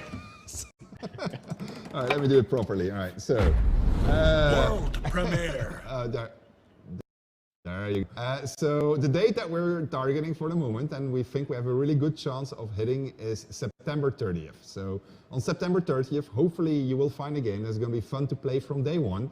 It will still see a lot of improvements, that is waiting for your feedback, waiting for your data, and in which, if anything, you should really try playing as an evil character and see all the cool things that are going to happen to you, because it has an enormous amount of permutations, because we said the word permutations a lot. So September 30th for PC and for Stadia simultaneously, coming September 30th, right? I mean, there you say it's going to be clipped out on Twitch, so you got to stick to it now. But all right, so end of September. I'll try. For early access. But again, like I think the scale of what you guys are doing, when we first started talking to you guys about this earlier this year, I was like amazed how far along you guys were with the game, and then the fact that you're going to hit with this, the Act 1 content in 6 weeks is amazing. So I think we all can't wait to see everything that's in there. We've got a bunch of questions for you guys that we've been grabbing from the streams on Twitch and YouTube from fans. So the community conversation, you guys are always great about talking to the fans, but I'm just going to go through some of these for you guys based on what the fans are saying, and just get some reactions here for maybe like the next 15 minutes or so. So let's just jump into them. The first one comes from Matthias on YouTube, and he says, what have you guys done to preserve the D&D tabletop spirit in BG3? You want to pick it, Adams? Yeah, I'll take that. Yeah, I mean, it's across the entire studio is this bringing it to life. So I talk a lot about this idea of being your DM, and that's really, really true. That's like that comes from the heart. We want you to feel as if you're playing with us. Not that we're just telling you our story, but that you're playing it with us. And that's very, very true to my experience with tabletop D&D. And then there's all the people who are far, far smarter at this stuff than me, who are working to interpret systems, spells, classes. It's an incredible amount of work. And I live in D&D now. I spend my days reading lore. I spend my days going back into the history. This is the world I live in right now. And sharing it is a real privilege. It's such an expansive and brilliant place, and you can already see with some of the choices we've made. We want to explore the strange corners. We want to go to Avernus. We want to put you on a Nautiloid. We want to really bring this to life for all of you. You've also tapped into some very classic monsters too, like the Mind Flayers, the Owlbears, Bullets. The Intellect Devour. I mean, these are a lot of monsters. We haven't seen an Intellect Devour in a game before. So this is already, we're seeing something from classic D&D brought to life for the first time. It's great. An Owlbear. Maybe I would like to add. Yeah. There's a very, very, very strong push and a lot of pressure actually inside the studio to reward players' agency, regardless of what choices they made. Make sure that there's always something for them. And so when you put what you just said, and actually what Chris just said also, making sure that all those iconic creatures and locations are coming into the game. When you put all of that together, you feel like you're playing, hopefully, a tabletop session with a virtual game master, and that just reacts naturally to whatever your choices were as a party. And it's great in multiplayer, but it's also great in single player. Awesome. All right, next question comes from Twitch. And this is from the T-Boys. And this person wants to know, which I think is a great question, what kind of feedback are the most helpful for you guys from early access? What is the best method for gamers to share their thoughts and impressions with Larian? So how do you guys want people to, they're obviously super devoted to helping you guys here. What's most helpful? Okay, so just playing is already very helpful. So you don't have to do anything, because we are, well, actually, I lost my ear. So someone's going to have to put back the ear because I can't with the armor. Oh, but just playing stream with... came alive for a second. I still have the left ear, so I can hear it move. Oh my God, here comes if you the just helper. play the game, and you yeah, you're going to be on the camera. If you click on yes, I want to send data to Larian, the only data that we're getting is data from within the game, or data when you crash. That is already super helpful. If you want to go further, there's a variety of ways that you can reach us. You can reach us on social media. You can reach us on our own forums, the Larian forums. You can reach us on the Steam forums. You just basically write your thoughts there. We will pick it up. We have a community team, and they're looking at everything that people are saying and doing. And so we analyze this. So, and if somebody has an idea, you can rest assured that somebody in our Slack channel is going to tell us like, that was a great idea. You should really listen to that. And so that is yes, that is a thing that you're going to, a way that you will be able to reach us. And in a much less professional sense, I lurk everywhere. I absorb your memes. I love them. Please keep giving them to us. You know, I watch you. I listen to you. But that's just me. Yeah, I forgot, and Reddit, of course, also. We are definitely looking at what's happening on Reddit. So that one too. I'm sure there's going to be lots of folks giving feedback. There's also a question that just came in from Discord. They're a popular place to talk about it. This is from the Wizard. So what I'm doing is I'm Wizard having wants to know, will you add more races and classes during EA, or is what we get the first day all we can try out? Great question about sort of how early access is going to evolve, at least from a content perspective. What can you share about that? Okay, so yeah, no, classes are going to be added throughout EA, companions will be added, races will be added, features will be added. So a lot of the stuff that we advertised is present in early access, but there's more that we haven't advertised yet. And so you will see things pop in. And at the same time, you'll see the game change as we take the feedback into account, whatever the feedback is going to be. So I can't predict it up front, but you will see a lot of change. If you want to have a litmus test of that, or a point of reference, you just look at what we did to Original Sin 2. You just try to play Original Sin 2 in early access as we released it, and then look at the game that it's now. And so all the change that happened to it, that's something that can happen to BG3. With all of the content that gets added to it also, I mean, like Original Sin 2, I think like every month stuff was being added. And so you'll see similar things happening with BG3. Awesome. Next question comes from YouTube. Verity wants to know, will there be romance options? When can you tell us about romance again? Go ahead, Adam. Yes, there will. I don't want to tell you too much about them because you know, we don't want to get into too much spoiler territory. Romance is best discovered, you know, by yourselves. You don't want me to describe your romance to you. You want to experience it. But yes, romance is a huge part of the game. The campsite gets a little bit hot at times. That's absolutely true. You'll discover some of it in early access, but yeah. It's literally one that we want you to discover, but we actually went quite far in everything that we put in there, so people will find it as they're playing the game. I had no doubt that you have literally everything, although this next question is a good one, which I don't know if you've thought of or it's possible. Victor on YouTube wants to know, can we pet the brain? Yeah, with your thumb. You saw that. That's okay. That's an important question. I was thinking the same thing. I was going to say, there'll be a Twitter account, can you pet the brain? You probably will be able to tomorrow now, so. I was going to say, you guys are listening. There's still 6 weeks till early access comes out.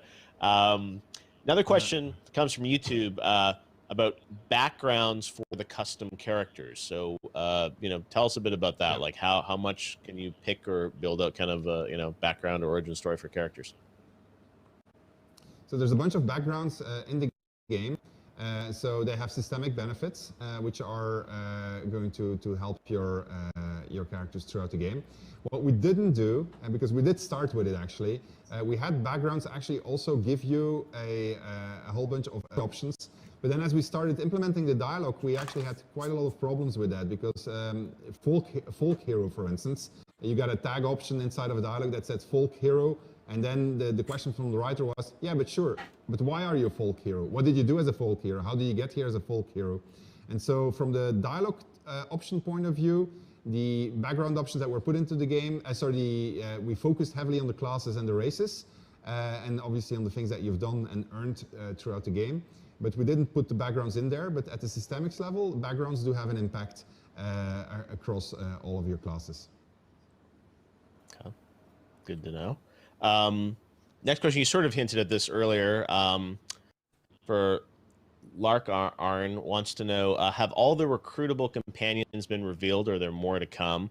And will the roster be comparable to previous Baldur's Gate games? It sounds like there will be more added, right? Yeah, there will be more. There won't be as many as the previous Baldur's Gate games because we put a lot of extra stuff on our companions if you compare it. Just the relationship, because we have a, when people will see and they'll start playing it, you'll see the enormous amount of relationship options that are there and how far they go. So there will be less, but there are more coming. As a matter of fact, Adam is working very hard on his, and that one is not in the game yet. So not announced either. And we'll just shut up. Yeah, no, I'm super excited about it. I would talk about it all night, but obviously I cannot. So. All right. Next batch of questions here. And both these questions are about roles, and they come from YouTube and Kranen. Will there be a combat log that shows the roles occurring? And also, are there stats with modifiers that get added to dialogue roles? What can you tell us about that, guys? Yes. I'm sorry. Yeah, go ahead. Yes. Okay, there you go. All right. Adam.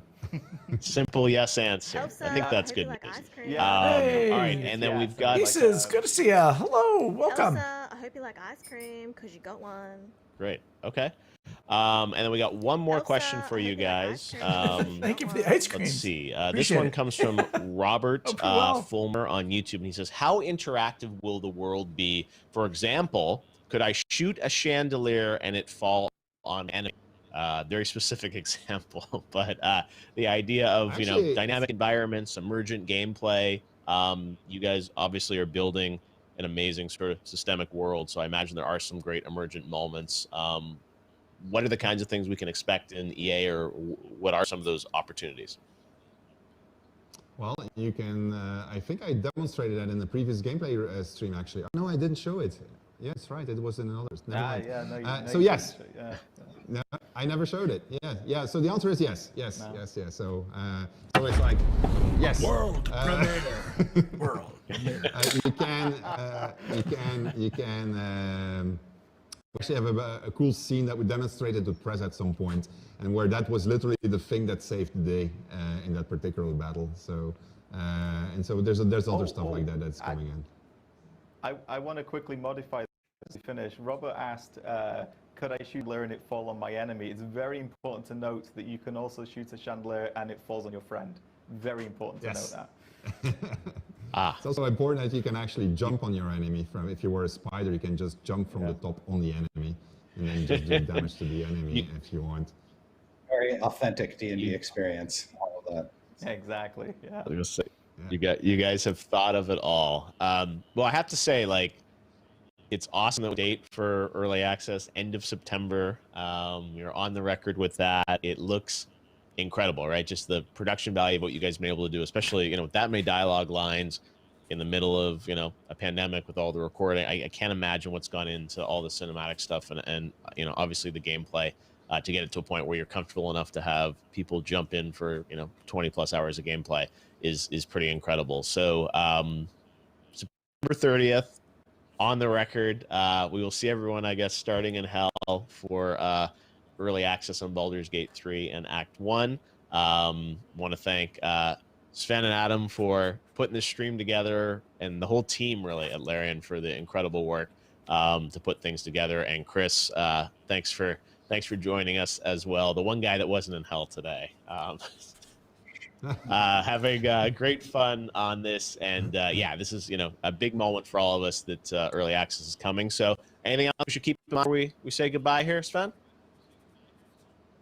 No, I mean, just if you want to stay tuned, follow us on our social media. It's coming for PC Stadia September 30th.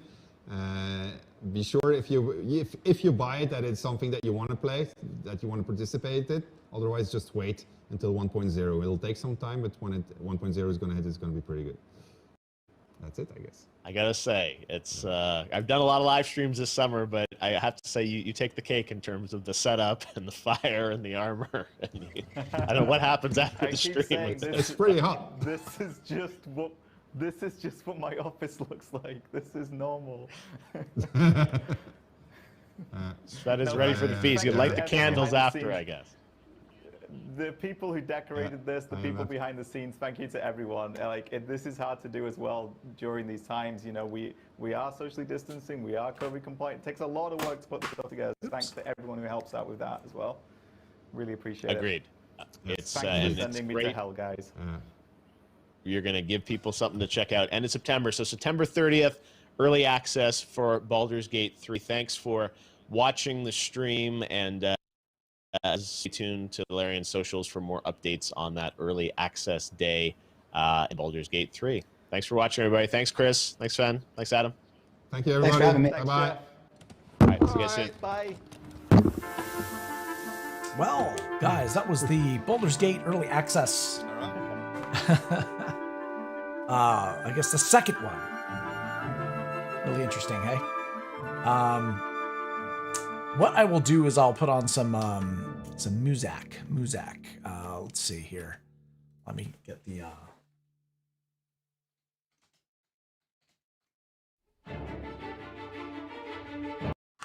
All right. Let's do the lovely, brilliant soundtrack. It's so magical and so great.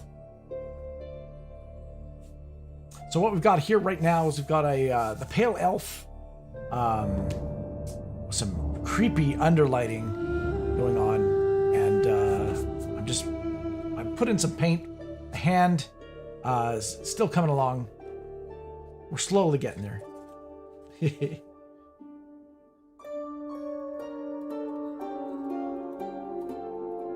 Got the wine glass as well.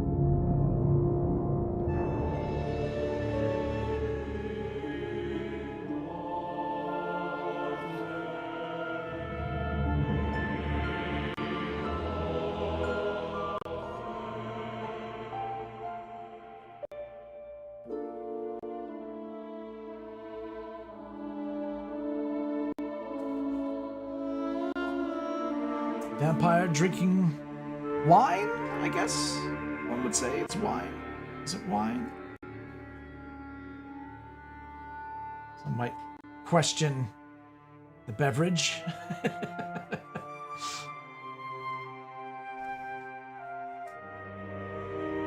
Yes, we're making progress. We're slowly getting through.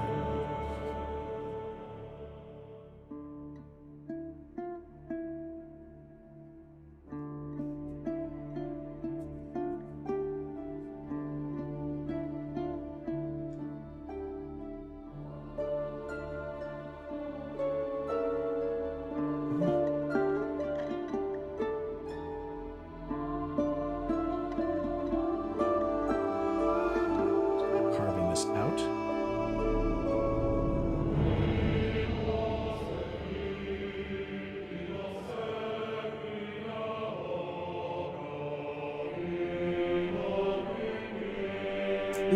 Is the music too loud? Let me know. If not, we're good.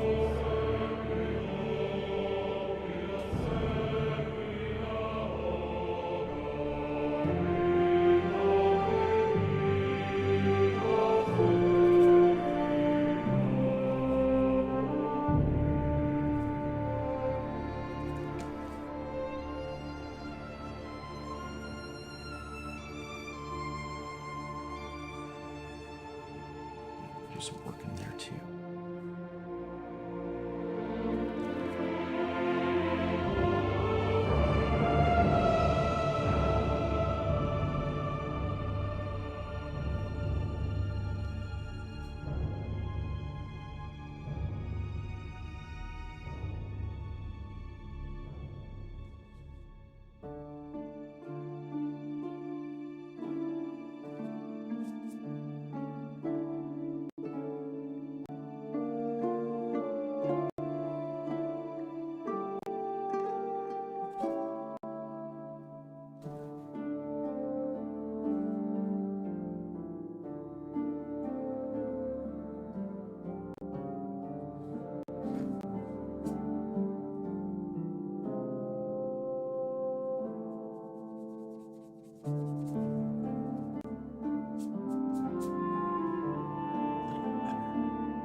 definition on the hands.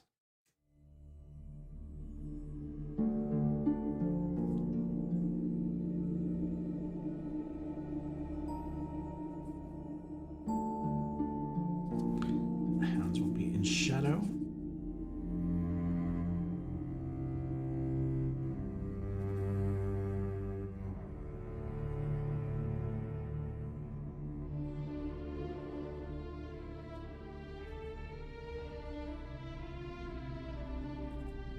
The wine glass.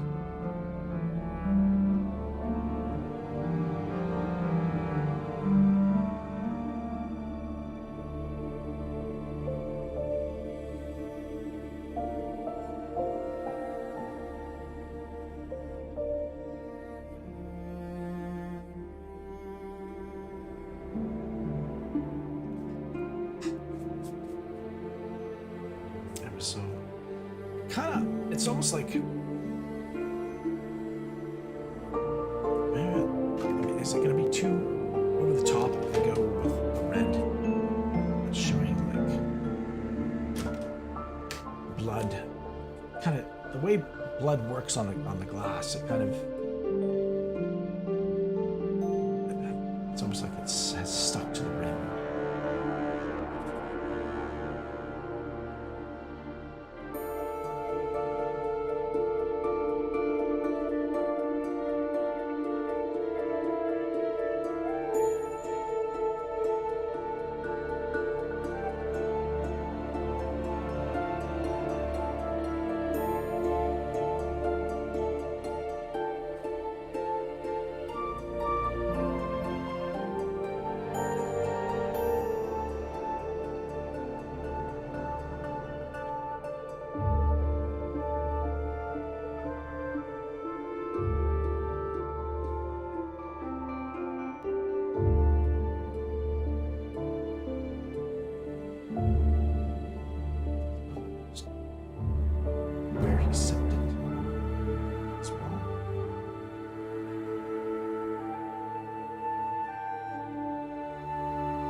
Put on some white reflections as well, which will be nice.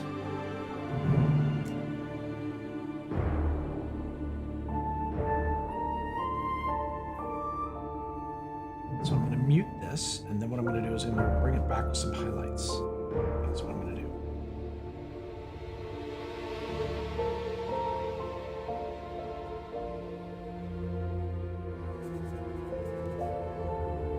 And no creepiness. Very scary, right?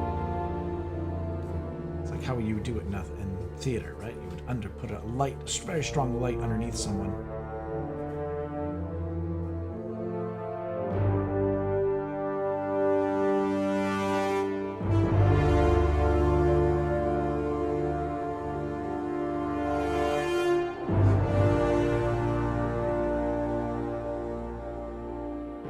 Yeah, this music's top notch. I'm super impressed with the composer of this game.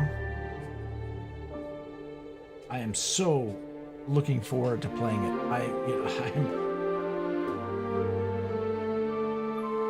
It's very painful to me that it has come out on PC a month prior to console. The reason why, of course, I'm getting it on console, of course, is because of the local multiplayer aspect of it. The split screen has been tailored for easy viewing. We're going to stream it. Sar and I very much looking forward to playing this game. It's going to be a really great time. I'm excited for the story more than anything. I'm excited for the story, and that's just can't wait. A bit more sultry eyes.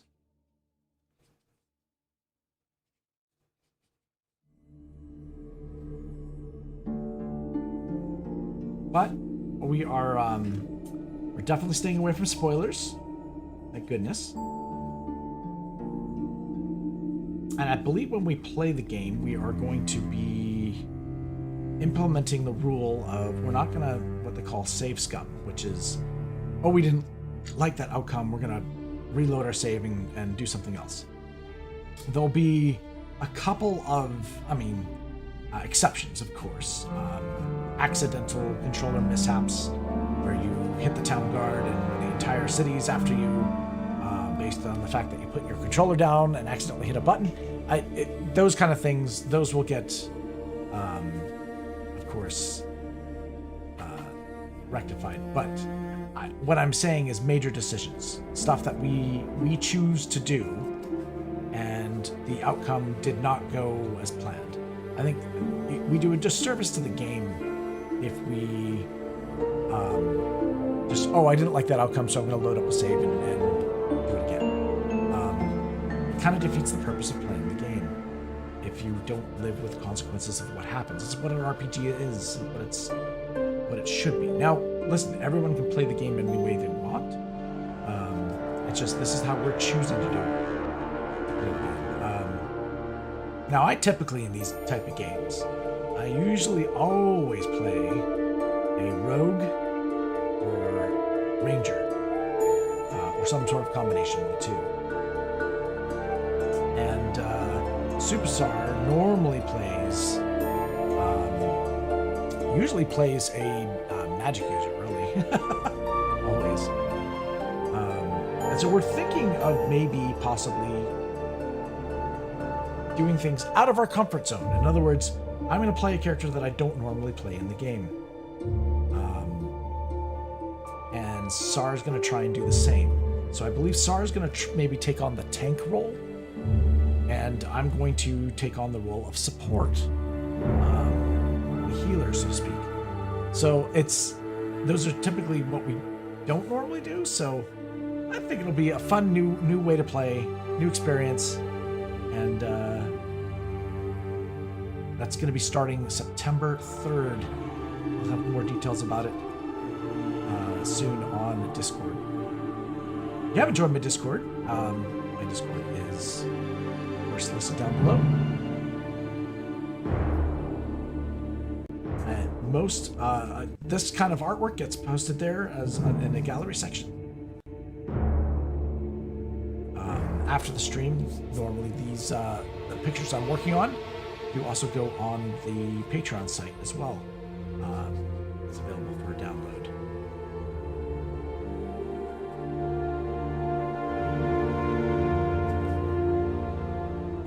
But someone is also going to walk away with a hand-drawn or hand-painted, depending on how you look at it, piece of work.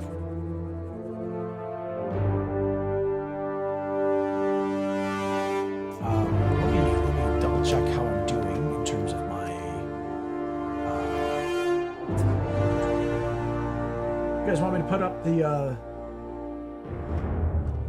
now it gets in the way of the drawing, doesn't it? Actually, you know what I could do? So I could leave it up and then I'll grab this thing and I'll just shrink it like so.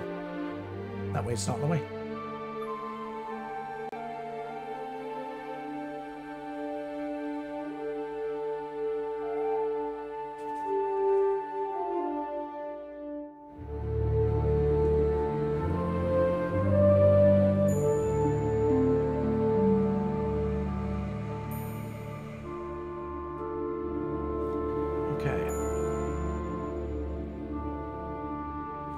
So far, so good.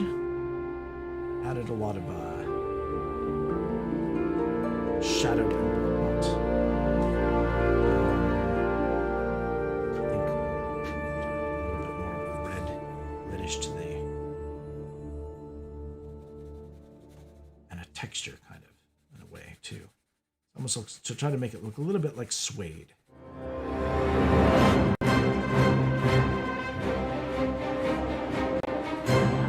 Oh, nice. You're in the mountains. Rockies. Going camping. The weather holds up. Typically, every time I go camping, it rains.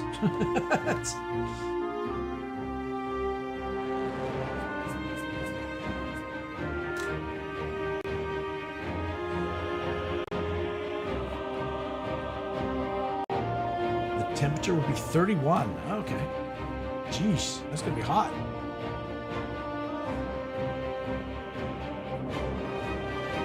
Whew.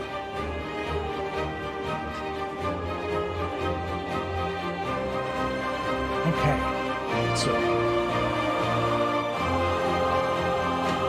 let's go.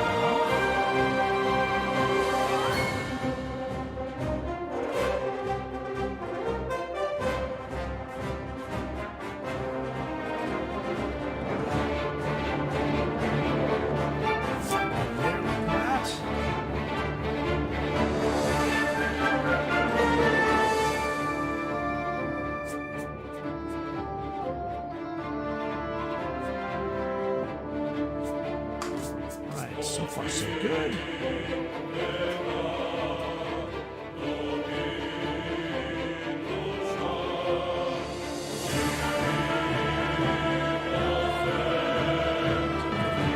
Some screens.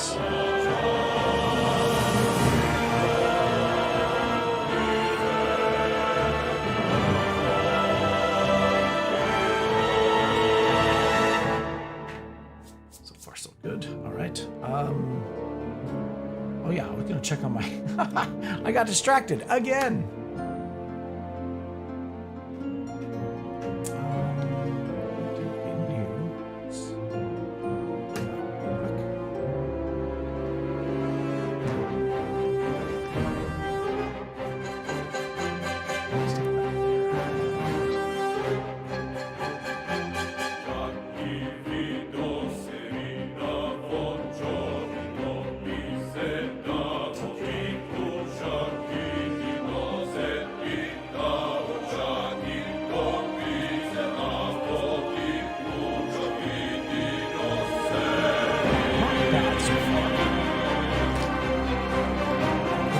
Highlights in darks.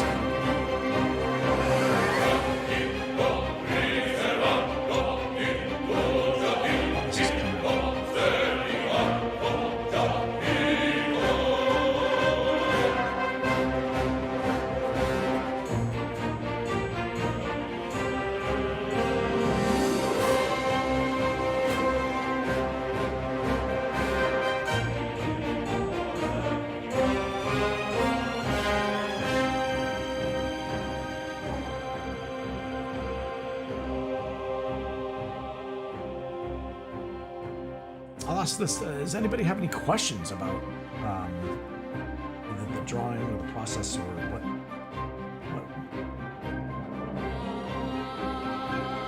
what I'm using?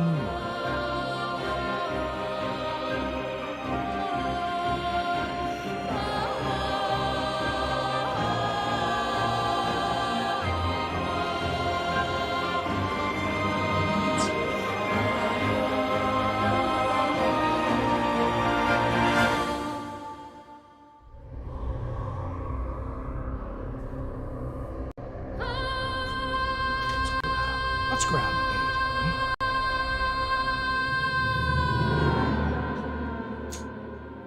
So here.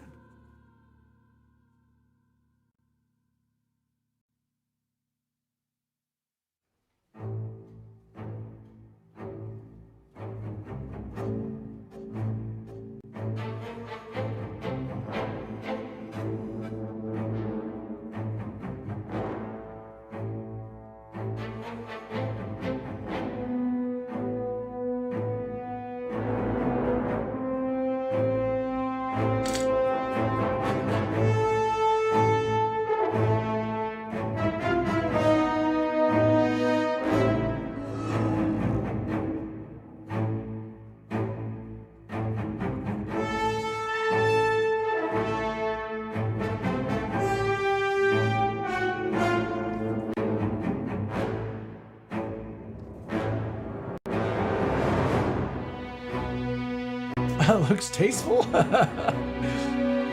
Well, see, this elf is supposed to be of upper class. He's an aristocrat, if you will, character anyway. And so, if he's gonna drink blood, it has to be in a wine glass, right?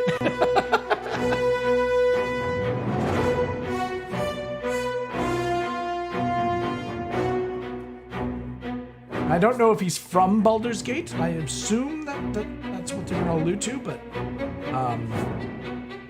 I'm not sure. We'll find out when we play the game.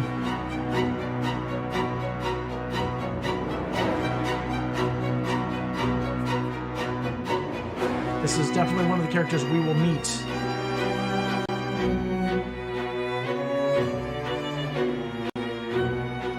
Hey, Elizabeth, good to see you. How are you doing? I hope you're well.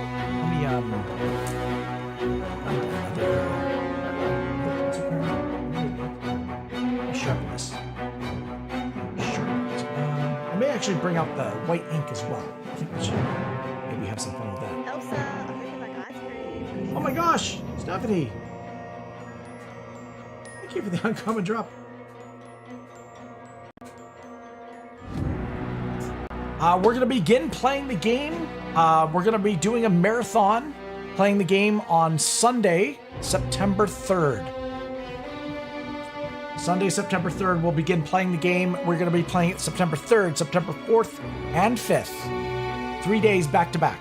We're going to get a good launch on the game. Both Superstar and I are going to be playing it co-op split screen. And we're going to get deep into the story. So it'll be an adventure. It'll be like you guys will be joining us on a Dungeons & Dragons campaign. Because that's what it's supposed to feel like.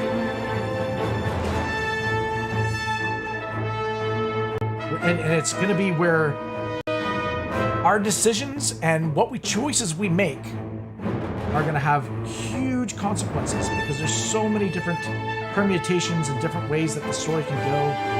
That's kind of what we were listening to a lot of the dev, what they call panels from hell, which was basically the years and years that they've been working on the game. Just kind of going through it one by one. And with the anticipation and excitement of the console release. We are playing it on console. That means we're going to be playing it on our PS5. And it should be a lot of fun. It is a multiplayer game.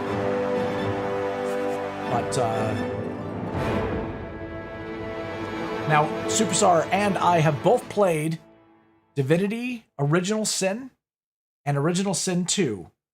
That's some of the earliest video game streams you can find on my channel on YouTube. My streams looked a lot different back then. I probably even sounded different because I had a completely different mic. This name of this character is Astarion. Excuse me, Astarion.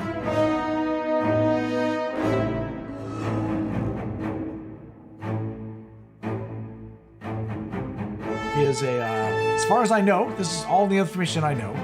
He is a highborn high elf,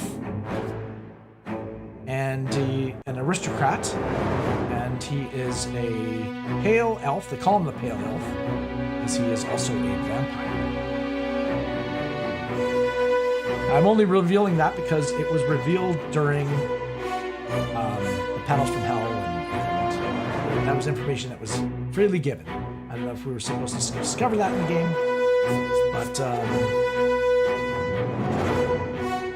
it's kind of hard to hide. Just pointed teeth.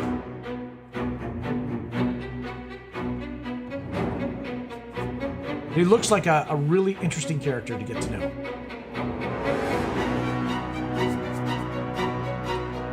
Right now, I'm just emphasizing the light. It's underlit light, just to make him kind of go with that kind of Hollywood underlit technique. I figured that would make for a good.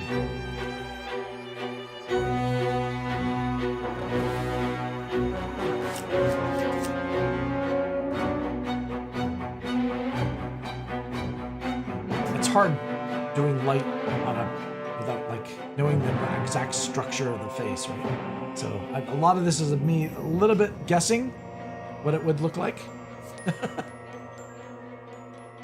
But I'm looking at pictures of him, and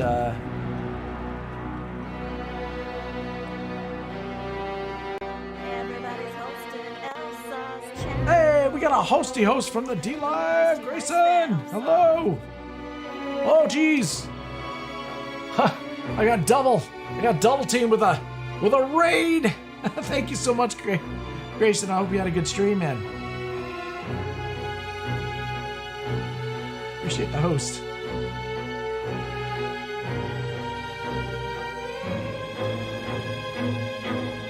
This is my, I'm very excited to play this game. Again, I'm playing the console release, so. Hey, thank you so much for the raid and the host. Much love. How you doing? Love your faces in all the places. The places that matter. Okay.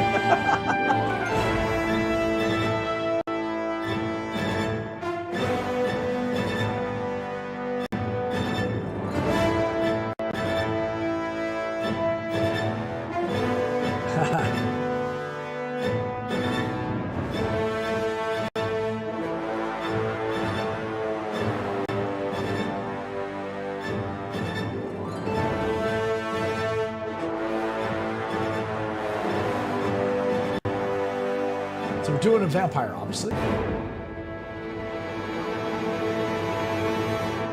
Oh, all right. D-Li Grayson, definitely stop paying attention to me. Pay attention to that lady. Good. There's no Botrix showing up on D-Live, showing comments from YouTube. D-Live is... so Restream's not mirroring it? That's weird.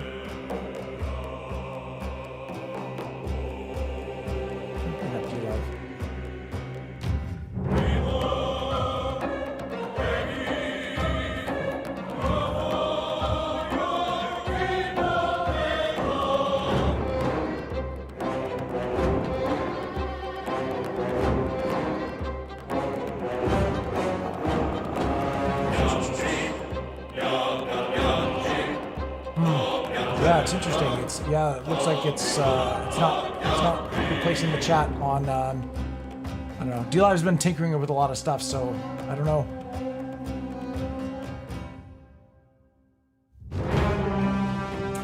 Let me check YouTube out. Does YouTube have all the chat?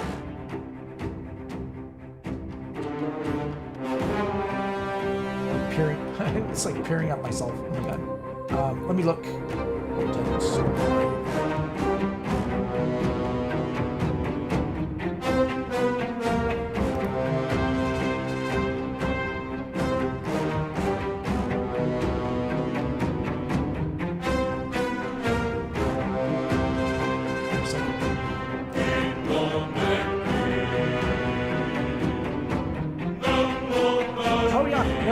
On YouTube, you can see all the chat, so no problem there.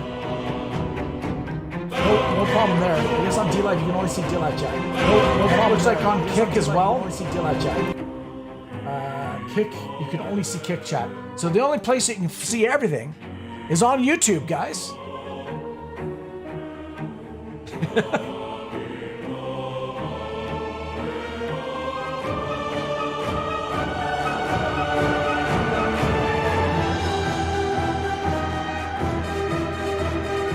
It could be a Restream thing too, right? Who knows? I'll let Restream know and ask them about it. Thank you for letting me know, Steph. I appreciate that big time.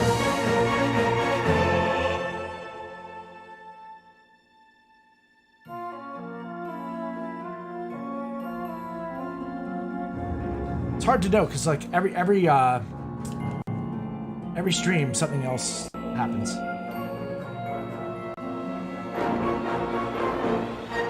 Hair looks good. Oh yeah, you gotta put a little bit more white into it.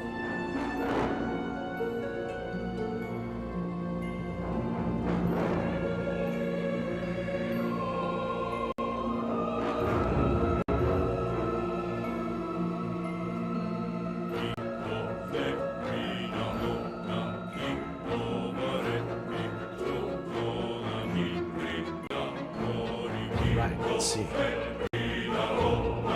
Hey, Garrett, how you doing? as well.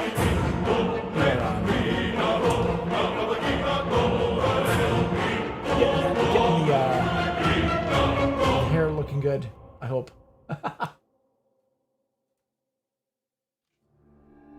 I'm going to put a little bit more, I want more of a sheen or something like that on it. I want more of a shine happening kind of like roughly here.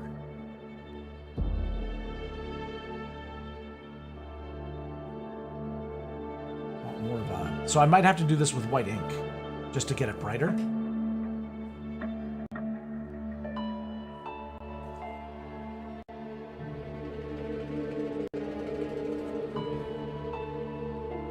Right.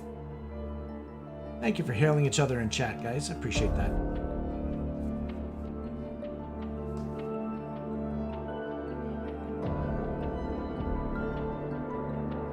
Always nice to come into a chat and get greeted, right? Like it's a welcoming thing. All right, let's see.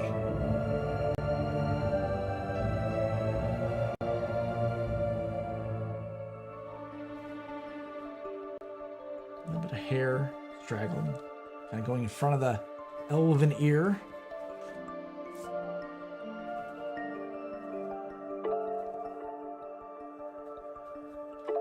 I think I need to sharpen my pencil. Anytime you start getting down to the wood and it starts scraping the drawing, you gotta sharpen your pencil, Elf. Jeez. Well, the vampires, they kind of don't like wood being stabbed at them, you know what I mean? they get a little flinchy.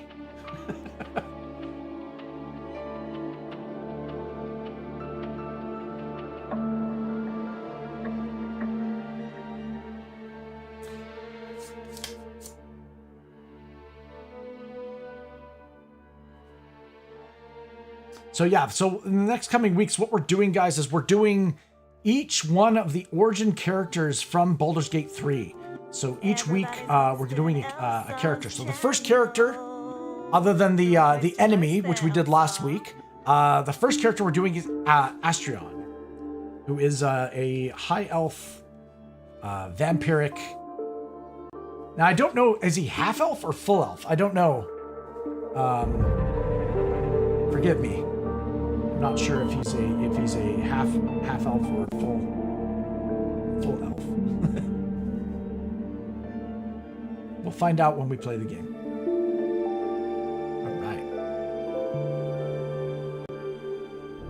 right. Grayson, I think, is off. He's got a lady friend over, so he's got better things to do right now, and I don't blame him. All right.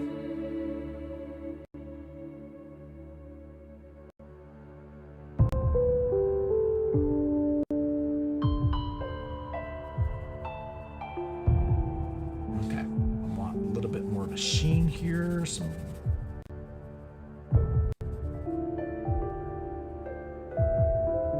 would there be, I guess there would be a little bit of a highlight here on the glass between the fingers, maybe. All right.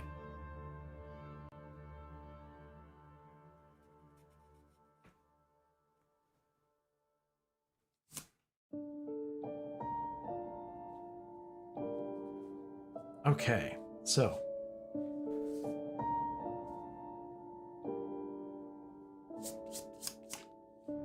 I didn't want to do the teeth too over the top. At the same time,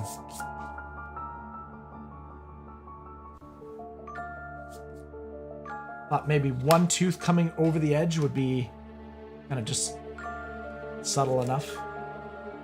Let me see if I've got better pen. Oh, wow. She's already... Guys, MMS, she's pointing to the field. She's pulling a Babe Ruth. she's pointing out there going, I'm going to hit that home run. This one's coming home with me.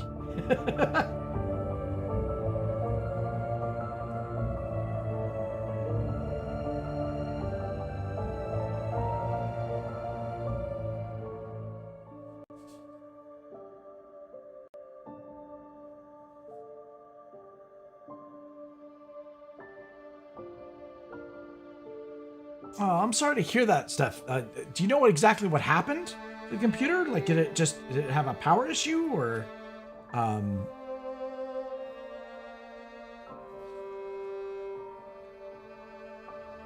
it just wouldn't turn on or something? Or like, what was the... You say in the shop?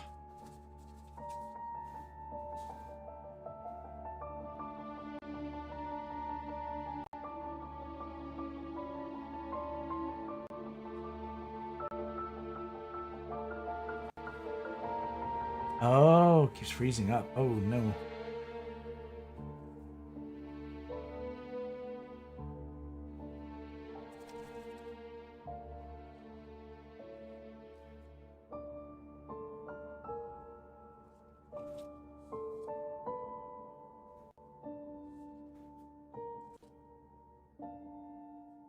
Gotcha.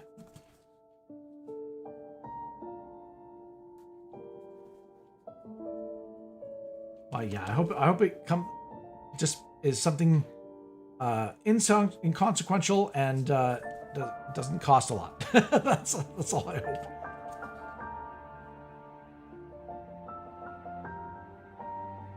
I guess really the question you got to ask yourself is how old is the computer, right?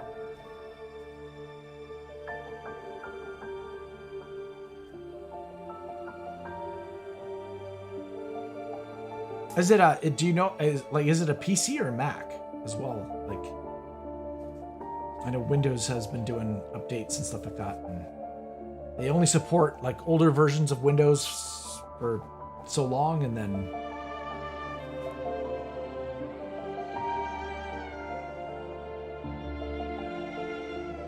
I don't know. I'm no expert by any means. I can barely run my stream, so it's...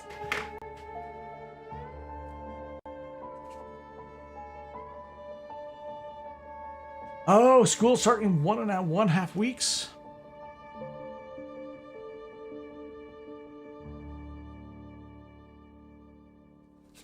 And for many here, school has already started, and in different. I know in California as well. School has begun.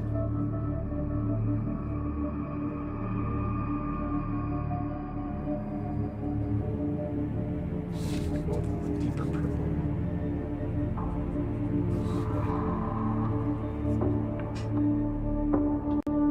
Kind of like that.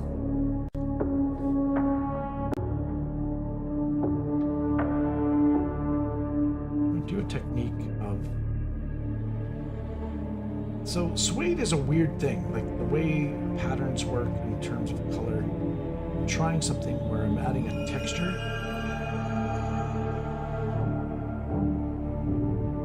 And I'm going to try and fade it into...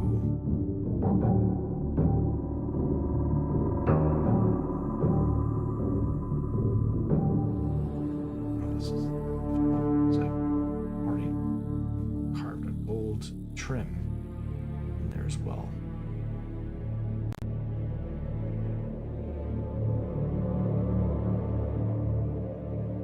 Stephanie, you're taking 6 college classes? Congratulations, that's fantastic news. That's awesome.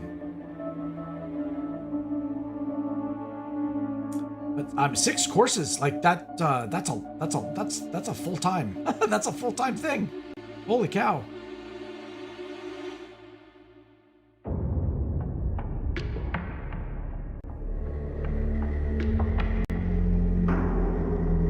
That's a lot of classes. That's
Okay, I should be, yeah, okay, so for some reason, my microphone, I think maybe when I hit it,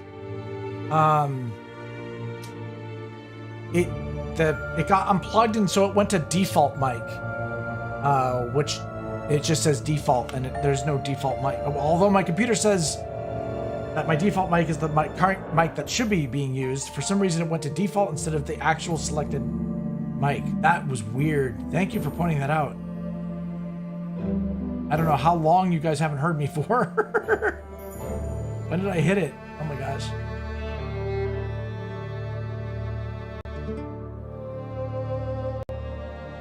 Yay. I swear, OBS is a challenge every week, man. It's like, definitely do not stream if you get easily stressed out. That's all I gotta say. It's like, it is, you just gotta roll with it. It always seems to screw up. Quiet before my fingers, all right. You thought I was just being quiet? I'm just shy. I guess, yeah, well, because I'm not using a face cam, right? So it's hard for you guys to know if I'm talking or not. That is a good point.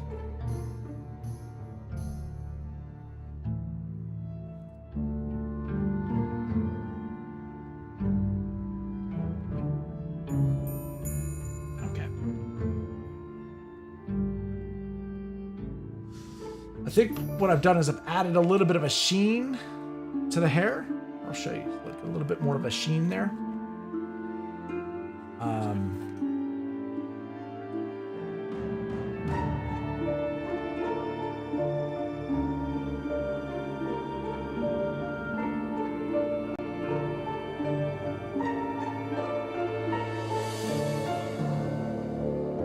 Vampire hair.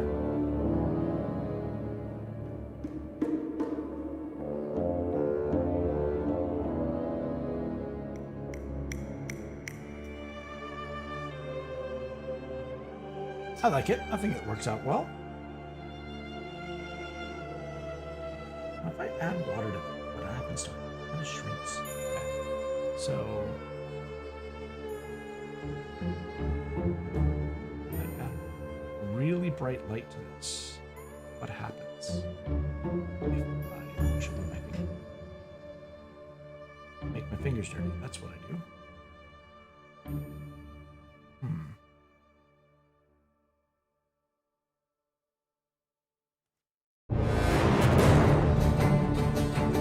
Like it.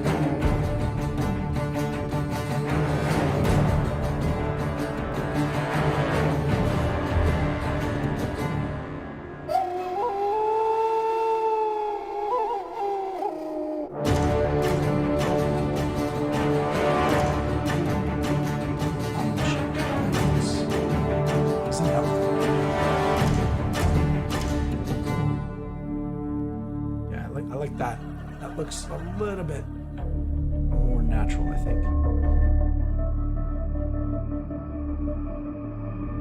Almost like almost like it's a bandit mask.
So, what we learned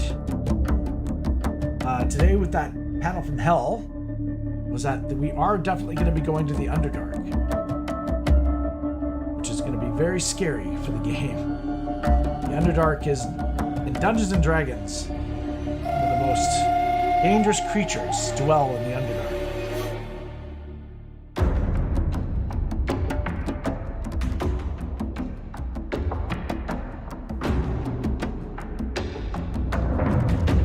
Including some of the creatures that we've drawn here on the channel, actually.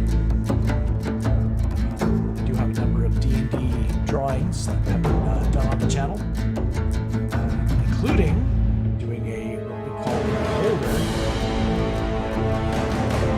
which is probably what I'm most afraid to fight.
Right, well.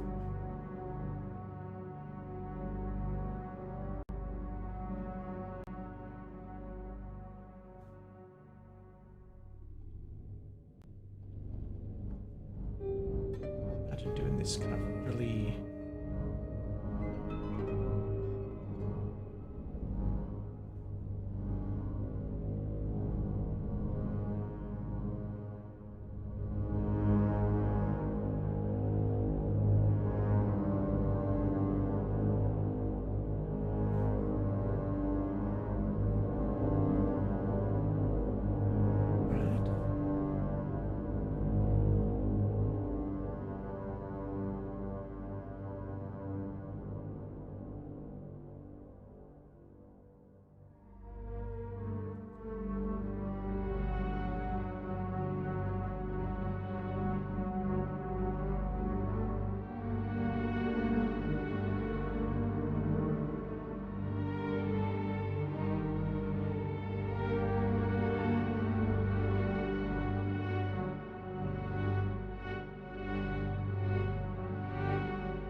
Kind of like those little doily things, right?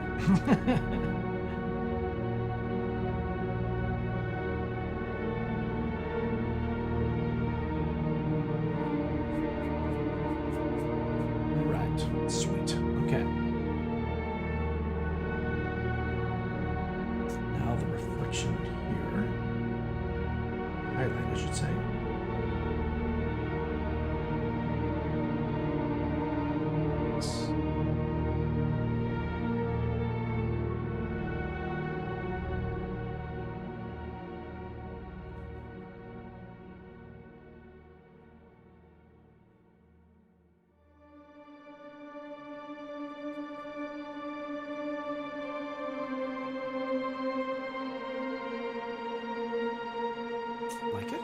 Like it.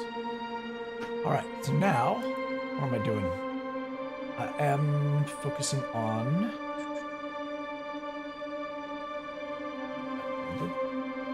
Let's focus on the cup.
I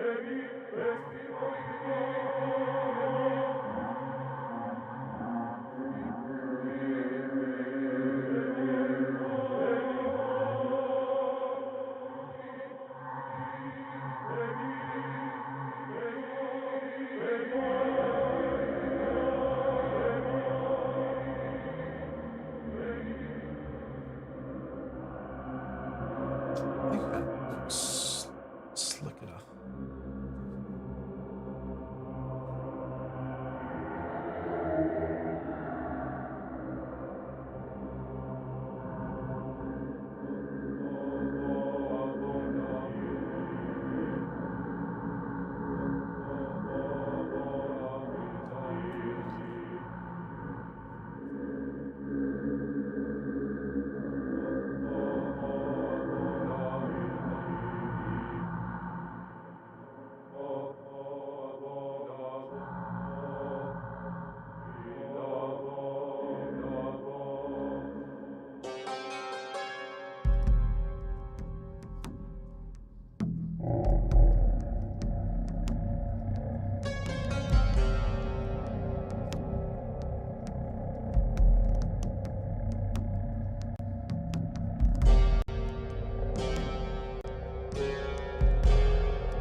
Oh, thank you, Icelander.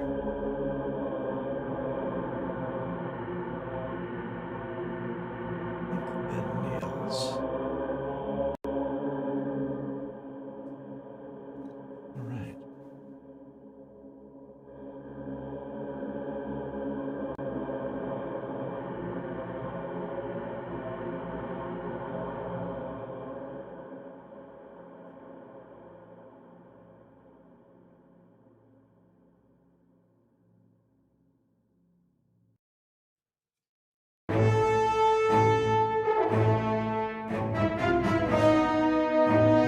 Reflection on the hand here.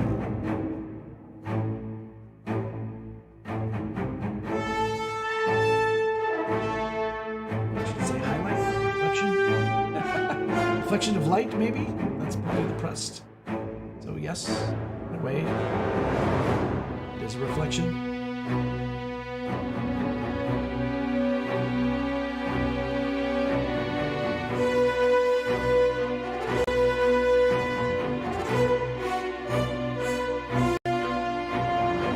Back.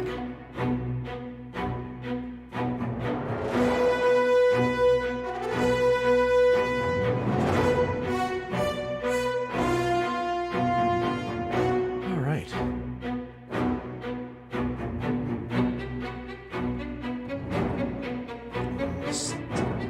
Texture details for the fingers.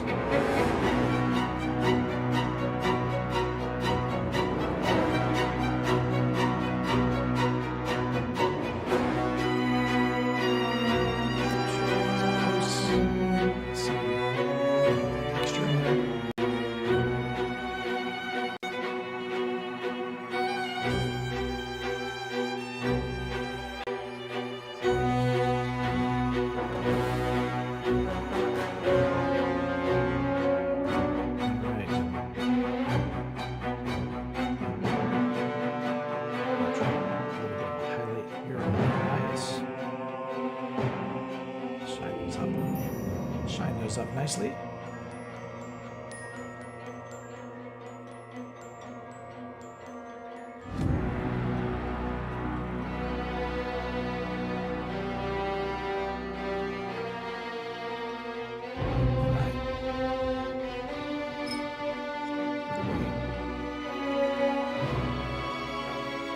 I'm gonna have a little drink here too, if you don't mind.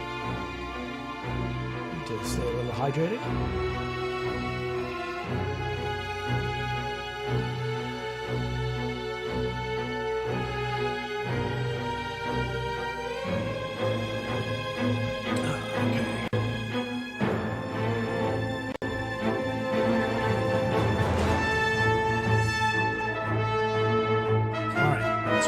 Is we've added the highlights. now what I want to do is just...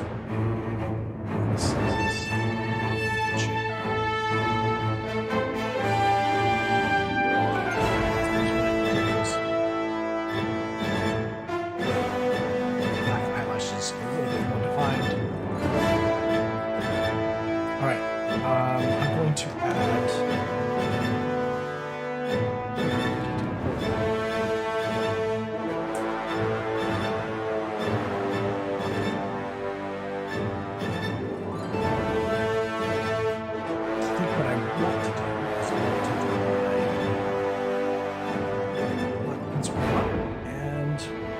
Sharpen up a little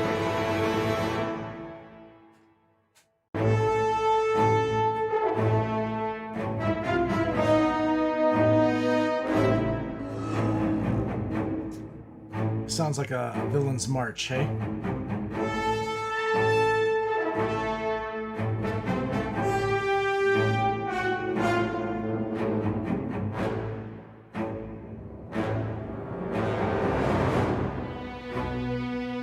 Doing is I'm adding a very hint of small eyelashes.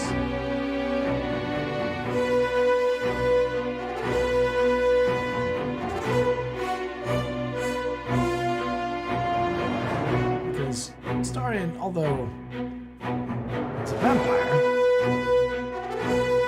he's also an elf. And elves tend to have,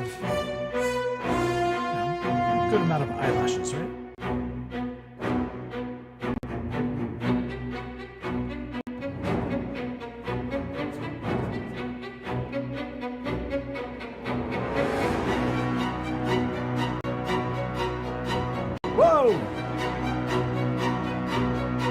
Thank you for that follow. I appreciate that.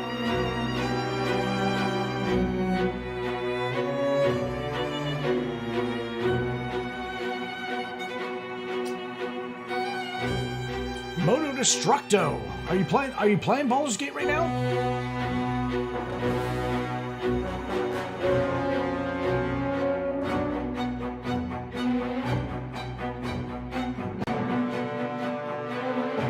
Of course. Okay, cool. Awesome.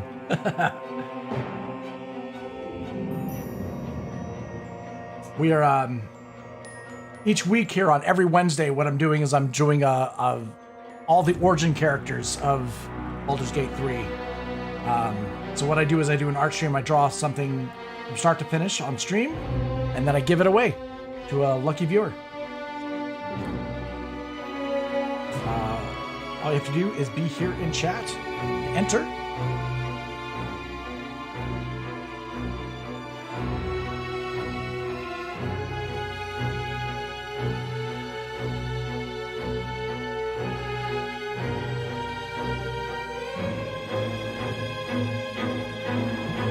Nice. Okay. Yeah, I've been looking forward to Baldur's Gate 3. Oh my gosh. How deep are you? Are you into the game?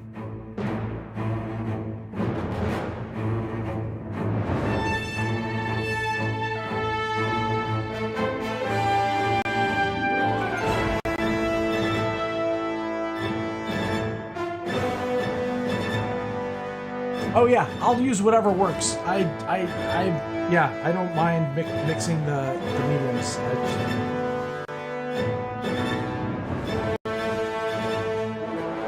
Hey, Eric, good to see you. Yeah, I'm always happy to see you, man. Hope you're doing well.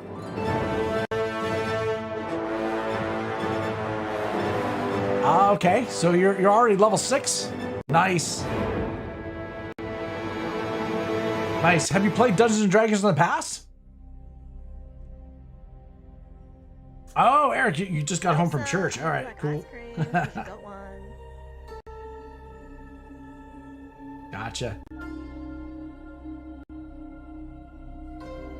Right on. So, last week we did the Mind Flayer.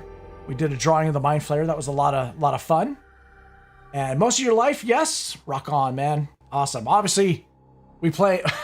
I have the symbol of my channel is very much influenced from Dungeons and Dragons, right? I have the Adventures and Legends here on my channel.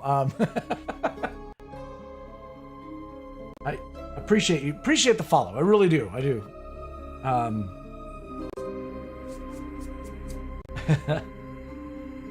Yeah, it's D&D has got a special place in my heart.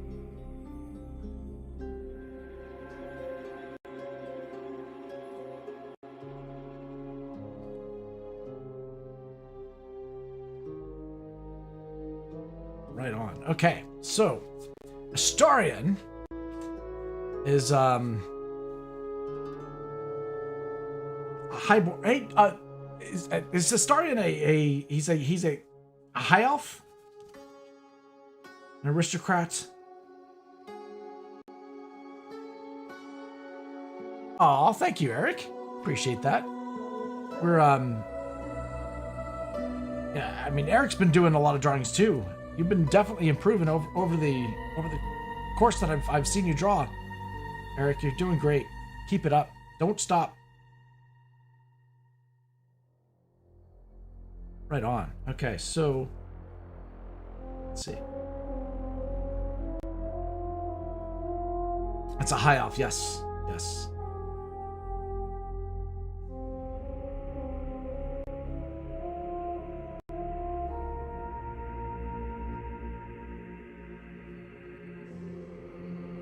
Just doing a little bit of extra hair here. Trying to show a mix of darks and lights to get that kind of silver look, right?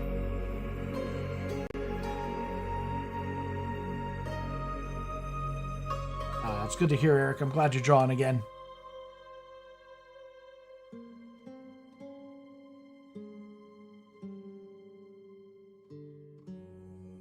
Right.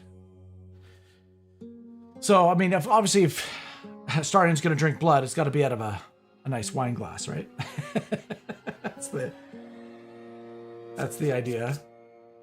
And I was trying to do some sort of like underlighting to get that kind of creepy Hollywood look for a vampire, right?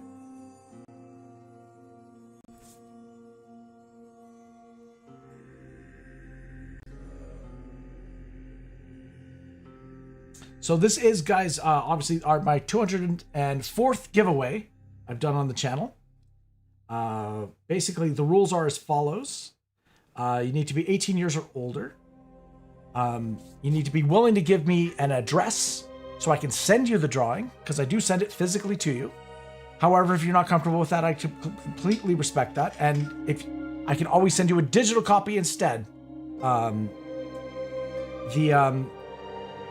The way the rules work essentially is I pull up a wheel on the channel, add a bunch of names to it. We do a battle royale, and the last name on the wheel is declared the winner.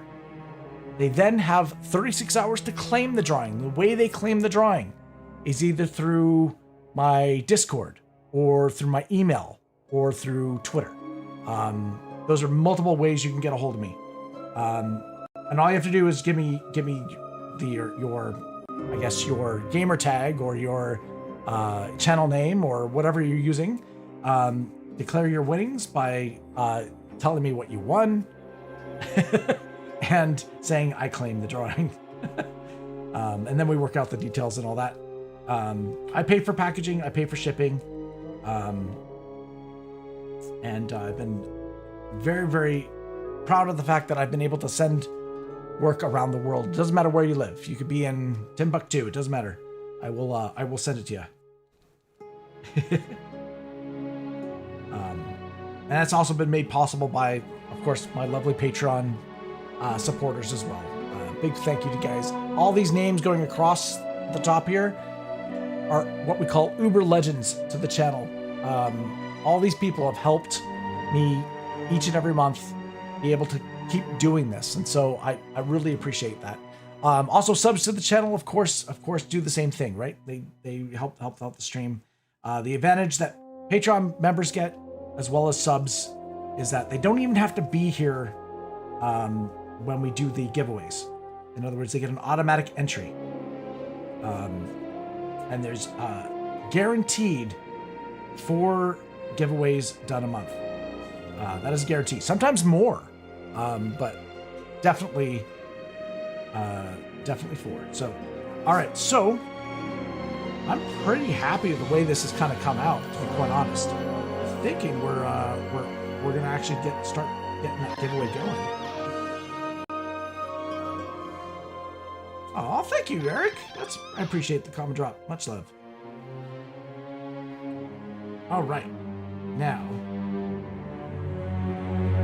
yeah, I'm pretty happy with how this has kind of come out. Only kind of tweaks I could do here would be maybe a little bit of extra hair on the back, but honestly, I'm pretty happy with this result. I like the sharp nails. The sharp nails, definitely, you know, he must play guitar, right? Let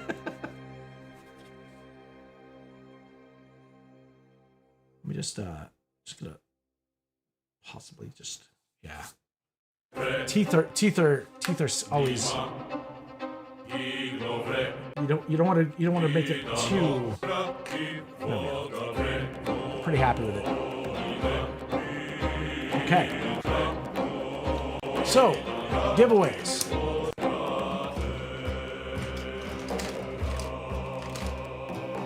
Oh, how much left? All right, giveaways. Let me see what we can do here. So, the giveaway wheel, the wheel that I'm talking about, basically. Oh no, it didn't look like that. It looks like this. Excuse me. There we go. This is the giveaway wheel. We need to add a bunch of names to this wheel. And the way we do that is by asking you guys in chat. I'm going to give you a special word to put in chat. When you give that word, I'm going to add everyone who responds with that word, basically saying that they would like to enter. So the magic word. What should we do for the magic word for Astarion?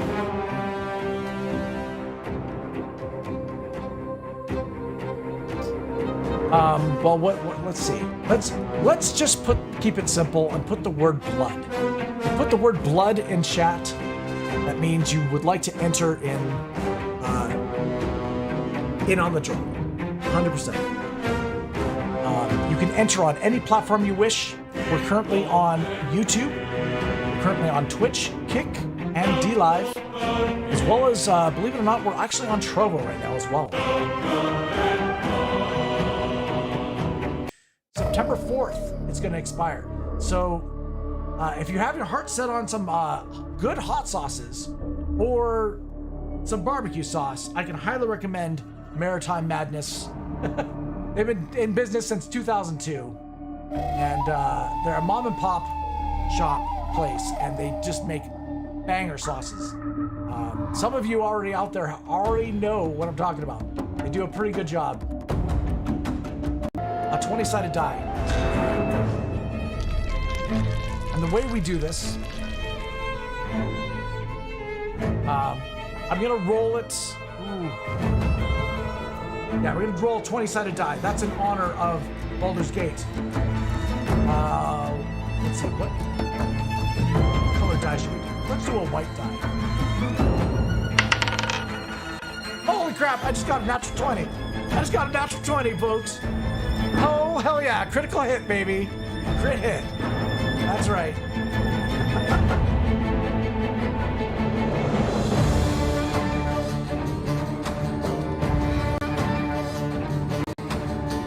All right. Woo! Not every day you roll 20. Watch him roll it, watch him go, watch him roll it, watch him go, watch him roll it, watch him go, watch him roll it, watch him go. He be rolling down the street, he be rolling to the beat. All right. Let's roll it. I guess I gotta shuffle the deck 20 times, guys. All right, GG's everybody, here we go. Whew. 1, 2, 3, 4, 5, 6, 7, 8, 9, 10, 11, 12, 13, 14, 15, 16, 17, 18, 19, and 20. All right, the names have been mixed up 20 different times. Woo!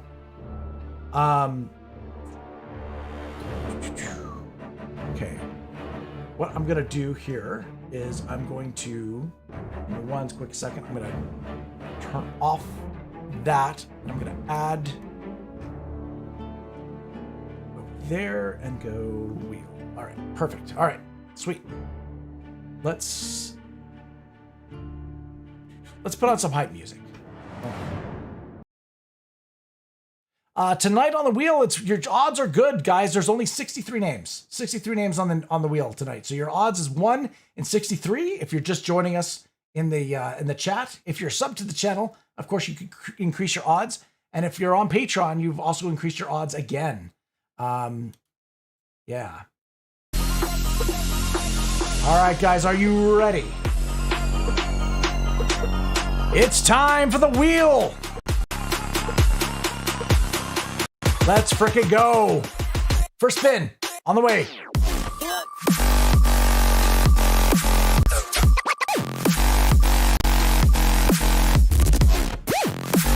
Holy shit. First person eliminated was James Thorlton. Holy crap. Unlucky.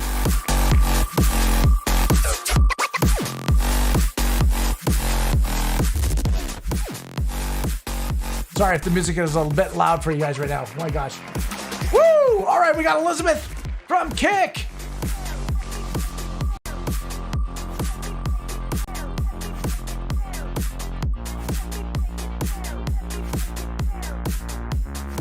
We've got Eric Walker 13. Now, the trickiest guys are being picked last, not first.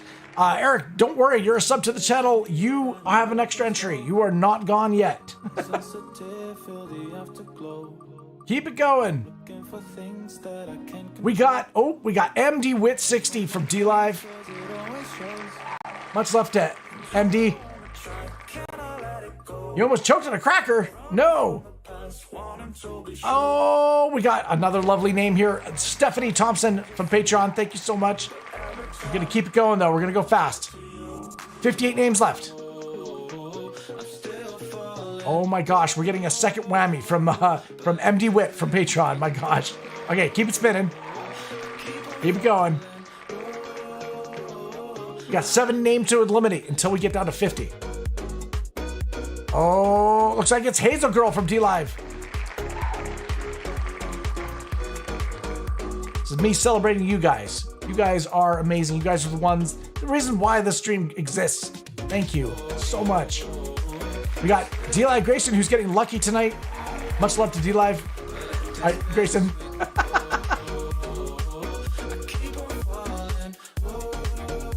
Another great one from D-Live is It's June. Much love to her. Oh, wow. Lots of speaking of love from D-Live. My gosh, lots of love from D-Live. Arc OSR. Yep. We're getting through it, Eric. It's 53 names left on the wheel. We're getting through it.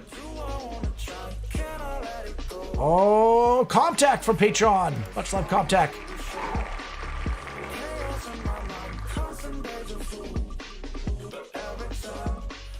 And it looks like it's going to be MysticAngelCristina from also D-Live. I am a verified partner on D-Live. If you're wondering why there's a lot of D-Live names there, it's because that's where a majority of my community is. However, we are branched out on many different other platforms. Elizabeth from Trovo. Thank you so much. We, the variety is spice of life, and you can choose wherever you want to watch me. And I will always respond to your chats. Always. Elizabeth! Again, my God, Elizabeth, you're getting hit hard right now. Holy crap. All right. Everyone think end of the wheel. That's where you want to be. We're on number 49 now. Number 49. Lucky number 49 coming up right now is Pieces. Pieces from D-Live. Thank you so much, Pieces. We keep it spinning, and it lands on, is it Monster J? It's Monster J! D-Live almost hit Stephanie Thompson, but it hit Monster J, took the bullet. Expert Fortnite player, if you don't know, guys. I'm under level 2 for bad weather. Can we be safe tonight? Oh, okay. Yes, be safe from thunderstorms and all that. CompTech from Patreon. Thank you so much, dude. End of the wheel, please, pretty please. Yes. You got to think about the being on the end of that wheel. Oh, Icelander. Icelander got nailed. Staked like a vampire. Oh, Eric, no, it's not going to hit you, Eric. Is it? Is it? No, it hit Stephanie instead from D-Live. My goodness. Okay. We spin it, and someone's got to win it. Oh, gosh, Stephanie, you're not getting hit by a back-to-back Ian. This is like the third week in a row you've been hit with a back-to-back. StephanieThompson got hit twice. Not cool, guys. Somebody's got to jump in the way. All right, number 43 is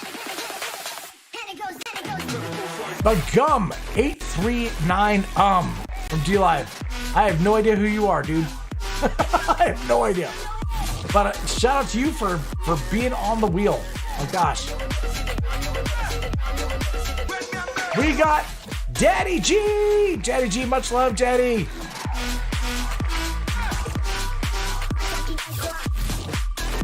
All right, who else is stepping up on this wheel here? We got, it looks like Ace Hardcore from Patreon. Down to 40, guys, down to 40. There's gonna be one name left on this wheel. That one name is not gonna be Vault Music from D-Live.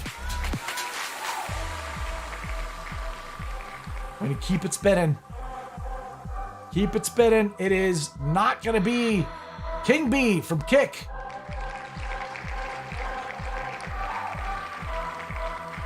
Number 38. Number 38 is... Oof. It's Elizabeth from Patreon. Oh my gosh. Okay. Number 37.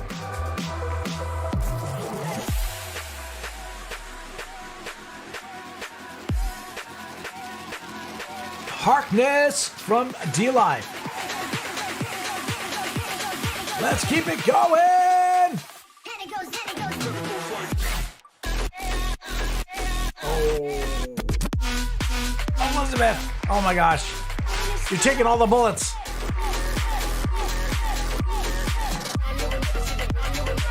The vampire's not worth it. We got MysticAngelCristina. Patreon getting removed here. All right, 34 names left to go.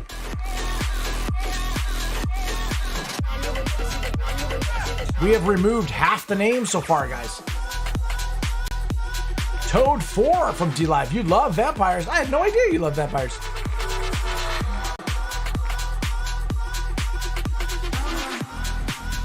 Oh, we got Mystic Angel can't dodge this bullet. She's just gotten eliminated from Twitch. That's right. Half already. That's right, Eric. Half already. You guys are in the lower half. Oh my gosh, guys. Last week's winner was Yummy the Vampy. She I don't think she has yet to pull out the double, right? Like, there's been a couple people that have pulled out double wins. I have seen that on the channel. Especially in the early days, guys, when there was like only 9 entries.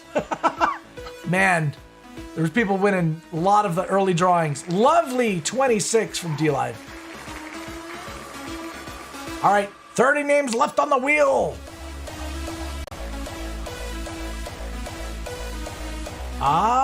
Vampire Diaries, yeah? Codeword Habit from the Patreon, guys. Big shout out to Codeword. Thank you for the support, Codeword. I appreciate it. Oh, Moto Destructo. Is it going to be you? No, it landed on MysticAngelCristina from Patreon. Moto is still in it. First time entry on the channel. Let's go.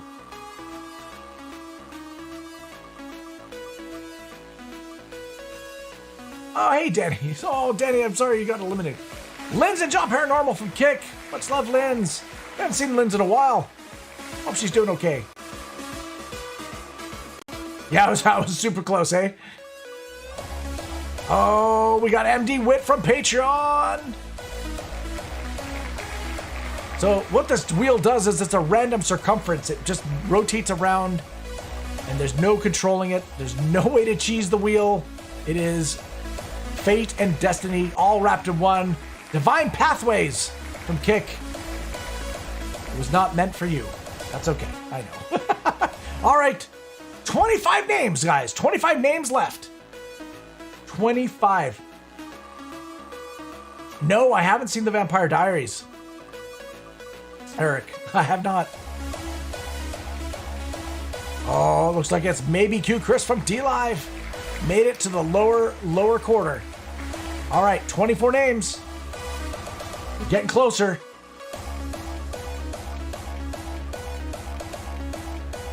Oh, is it Flo?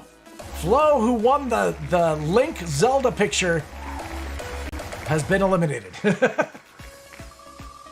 You've been watching it, Elizabeth? Awesome. Oh, looks like it's gonna be GamerCam. GamerCam from D-Live. The Lost Boys is your favorite? That's a good one. That's definitely a good one. I did watch the whole series of True Blood. Renzo Scriber from D-Live. All right, down to 21, guys. Blackjack. Also the legal, drinking age in the States. CompTech from Kick.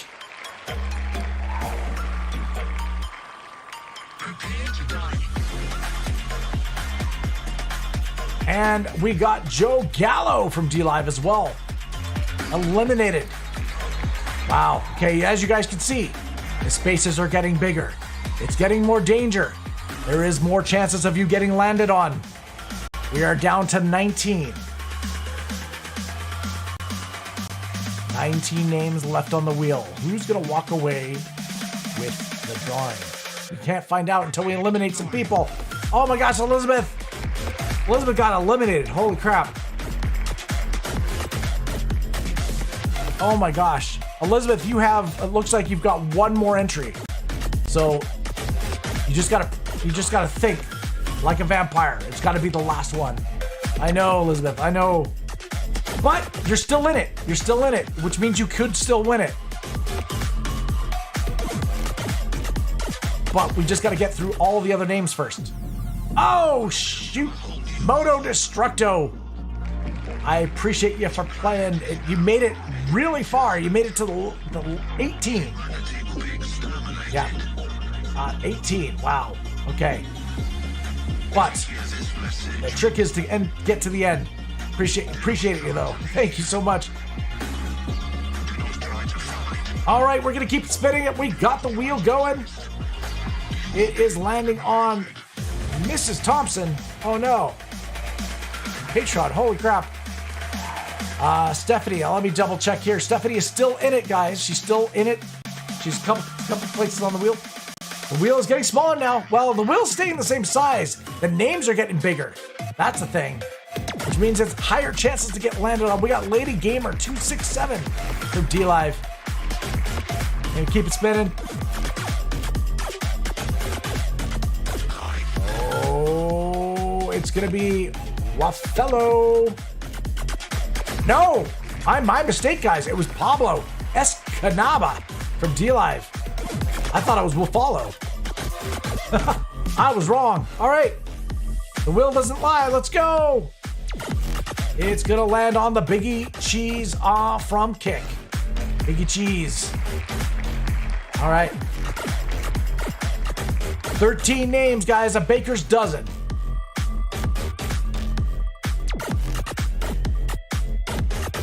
Oh, Stephanie, it was not stacked in your favor there. All right, but you're still in it. You're still in it.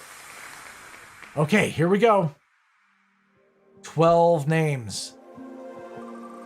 The dirty dozen of the channel. No, 12 awesome people here. Oh my gosh, Eric. Oh man, you got to the final dozen, man. You got to the final dozen, but it was not meant to be, Eric. It was not meant to be. You were eliminated. We got to keep it going, though. 11 names. We're almost down to the final 10. The final countdown. Mystic Angel is number 11. Been removed from Patreon. All right, here we go. I know, I'm sorry, Eric. 10 names on the wheel. 10 awesome people. But I gotta eliminate where it needs to be. MD Wit from Kick. I think MD Wit has been finalized and eliminated. She is gone. However, we have 9 names on the wheel, including some people that have not won a drawing, which is awesome always to see. Woo! All right, let's keep it spinning. We gotta break it down a little bit more. A little bit more has to get eliminated. Oh, it looks like MMS made it very, very far, but not far enough. Woohoo! Okay. Down to 8. 8 names left on the wheel. Let's go. No, Eric, you guys are awesome. You guys are awesome. Oh, we got Stephanie. Stephanie, oh my God, is that it? Is that all? No, Stephanie, you're still one more chance. The lucky 7 here on the channel right now was Power Sunflower from DLive. We've got Elizabeth1975 from Twitch. We've got Stephanie USA from Twitch. We got Wafello from DLive. And we've got GamerCam from Kick. And we got Hendrik Eber from DLive. And MysticAngelCristina from Kick. Let's spin it.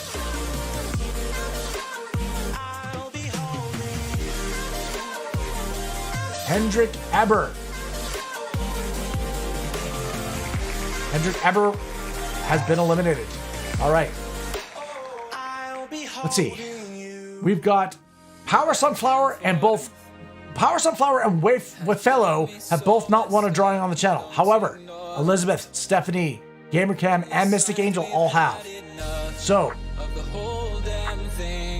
the question is, are we going to get a new winner or are we going to get a repeat winner? Let's find out. You guys are awesome.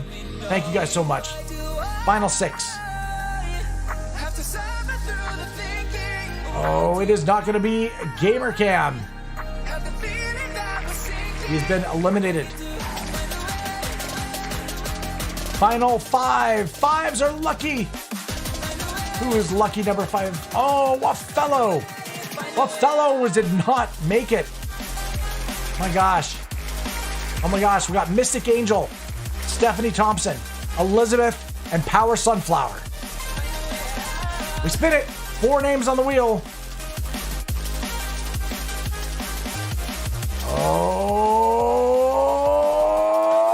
Mystic Angel was eliminated. All right, we got 3 names left on the wheel, guys. Power Sunflower, Elizabeth, and Stephanie.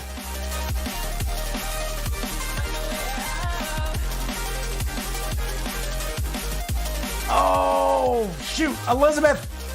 It was not meant to be. You got so far, though. So far. Oh, my gosh. We've got Power Sunflower and Stephanie. Shall we spin it? Let's just rip that Band-Aid off, shall we?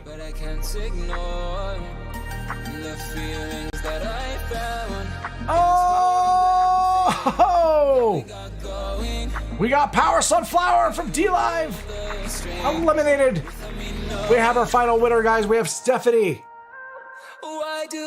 Stephanie from Twitch. Thank you so much, Stephanie. You're the lucky winner of the Astarion of Baldur's Gate 3. Congratulations. Everybody, a round of applause. Woo! Congrats, Stephanie.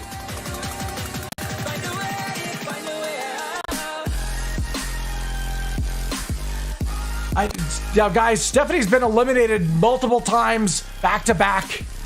Sometimes really early in the spin. So this is a very deserving win. Congratulations, Stephanie. She's like, I'm claiming it. Okay. No worries. You know what to do. You're a veteran. Congratulations. Woo! Oh my gosh. Well, that was my Baldur's Gate 3 Astarion drawing art stream giveaway. It was our 204th giveaway we've done on stream. Thank you guys so much. I really appreciate your guys' support. Again, it's what keeps me going and keeps me able to, keep doing this and sending it out and all that stuff. It's all circular, and I love you guys so much. Thank you again for enabling me to do this. I definitely appreciate it. Next week, I'll be back again with another Baldur's Gate 3 drawing. We're going to be doing another origin character. Should be a lot of fun. I hope to see you then. Until then, I'm going to be streaming tomorrow, doing some Sea of Thieves on the channel. That's right, it'll be a late night stream. Sea of Thieves. We'll get into some fun antics always. And then Friday, I'll have another stream as well. Probably a little bit of Diablo or something like that. And then we'll start a brand new week. All right, guys. Much love. Take care, everyone. We'll see if we can host a channel too. Oh, I always gotta say, as you know, may all your hits be criticals and your adventures be legendary. And I'll catch you guys on the next one, right? Awesome. Take care.